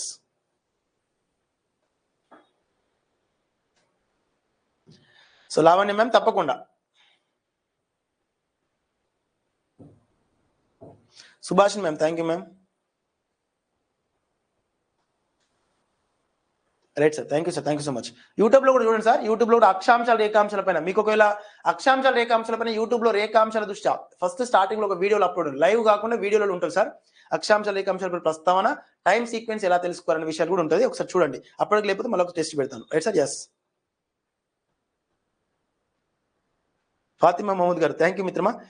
అందరికీ పేరు పేరున రిక్వెస్ట్ మిత్రమా, లైవ్ లో ఉన్న మిత్రులందరూ కూడా మీరు ఏదైతే కామెంట్ చేస్తున్నారో ఆ కామెంట్ ని కొంతవరకు నేను కూడా సో పూర్తి స్థాయి ఆత్మవిశ్వాసంతో ముందుకు తీసుకెళ్తాను. ఇంకా ఎక్కువ మొత్తంలో మిమ్మల్ని ఒకసారి మీరు కామెంట్ చేసి ఒకసారి మీ యొక్క కాన్ఫిడెంట్ ఏదైతే నమ్మకం అవుతుందో ఆ నమ్మకం నిలబెట్టుకోవడం కోసం నేను వాస్తవం చెప్పాలంటే స్కూల్కి కొంతవరకు విధి నిర్వహణ నిమిత్తం సెలవు ప్రకటించాను కూడా. Right sir.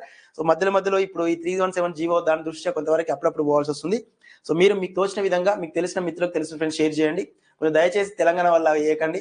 Right sir, salary తీసుకొచ్చి ఇందులో పెట్టేటట్టు చూడకండి. రైట్ సార్, మీరు ఎక్కువ మంది టెస్టులు రాస్తే నేను ఇంకా ఎక్కువ మొత్తంలో అనౌన్స్మెంట్ చేస్తాను. అధిక మొత్తంలో రాయడం వల్ల ఏంటంటే మనకు రిజల్ట్ ప్రకటించడం కూడా తెలిసిపోతుంది అనమాట. Right sir, yes. కొంచెం మీ దగ్గర నెంబర్ ఆఫ్ గ్రూపులు ఉంటాయి, సోషల్ మీడియా గ్రూపులు, అందులో షేర్ చేయండి. మన టెస్ట్ సిరీస్ పై మీ యొక్క అభిప్రాయాన్ని వ్యక్తపరుస్తూ కొంచెం అందరికీ చేరవేయండి. రైట్ మిత్రమా, థ్యాంక్ యూ సో మచ్. తెలిసిన వాళ్ళకు చెప్పడం కంటే మీ దగ్గర ఉన్న వాట్సాప్ గ్రూప్లలో షేర్ చేస్తూ కింద కామెంట్ పెట్టుకుని ఒక స్టాటస్ పెట్టుకోవడం రెగ్యులర్ గా పెట్టండి. రెగ్యులర్ గా యూజ్ చేయండి. Right sir, yes. Thank you sir, thank you so much. Thank you Sivakrishna garu, thank you ma'am. Yes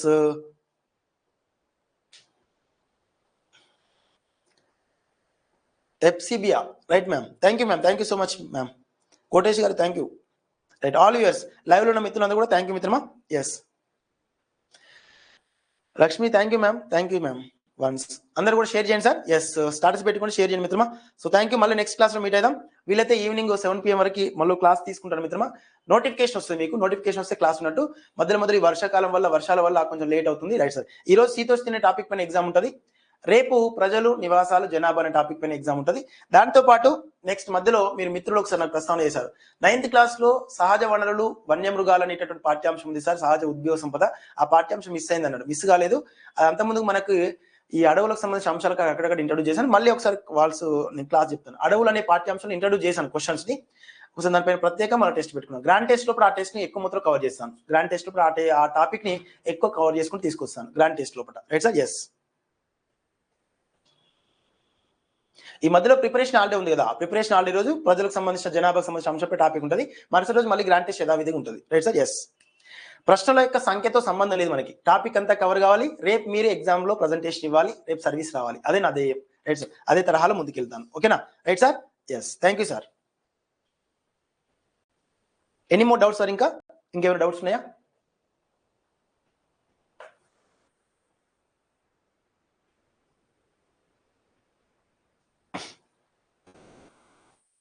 sir?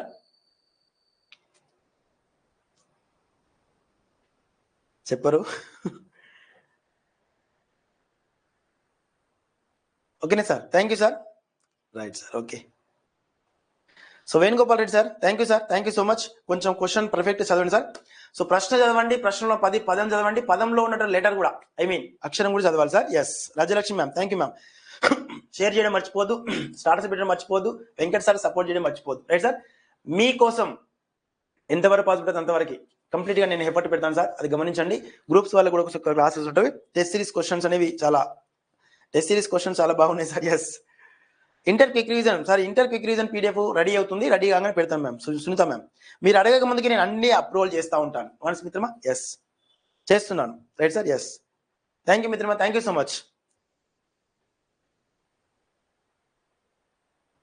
Process లో ఉంది మిత్రమా, పీడిఎఫ్ రెడీ కాగానే అప్లోడ్ చేస్తాను, ఒకసారి గమనించండి. ఇంటర్మీడియట్ క్లాసులు రికార్డ్ అవుతున్నవి, అవి అప్లోడ్ చేస్తాను చూడండి. జాగ్రఫీ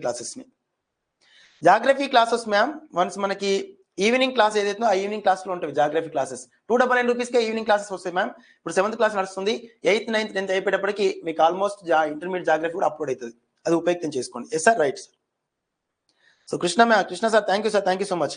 తెలంగాణ వాళ్ళ యొక్క హ్యాపీనెస్ యూట్యూబ్ లో చూడండి, తెలంగాణ వాళ్ళ యొక్క అభిప్రాయాలు చూడండి, కింద కామెంట్ చూడండి, మీకే అర్థమైపోతుంది. వెంకట్ సార్ అంటే సార్ ఆలస్యంగా వచ్చినాము ఆన్లైన్ లోకి, మీరు ఆదరించండి, సపోర్ట్ చేయండి, మేము ఇంకా ఎక్కువ మొత్తంలో మీ విజయానికి కారకులు అవుతాం. Right sir? Yes thank you sir. ఇంతకంటే నేను ఎక్కువ చెప్పలేను. సో నేను ఆత్మీయతతో చెప్తున్నాను, మీరు సర్వీస్ రావడంలో భాగంగా సో 100% ఎఫర్ట్ పెట్టి నేను పనిచేస్తాను, ముందుకెళ్తాను.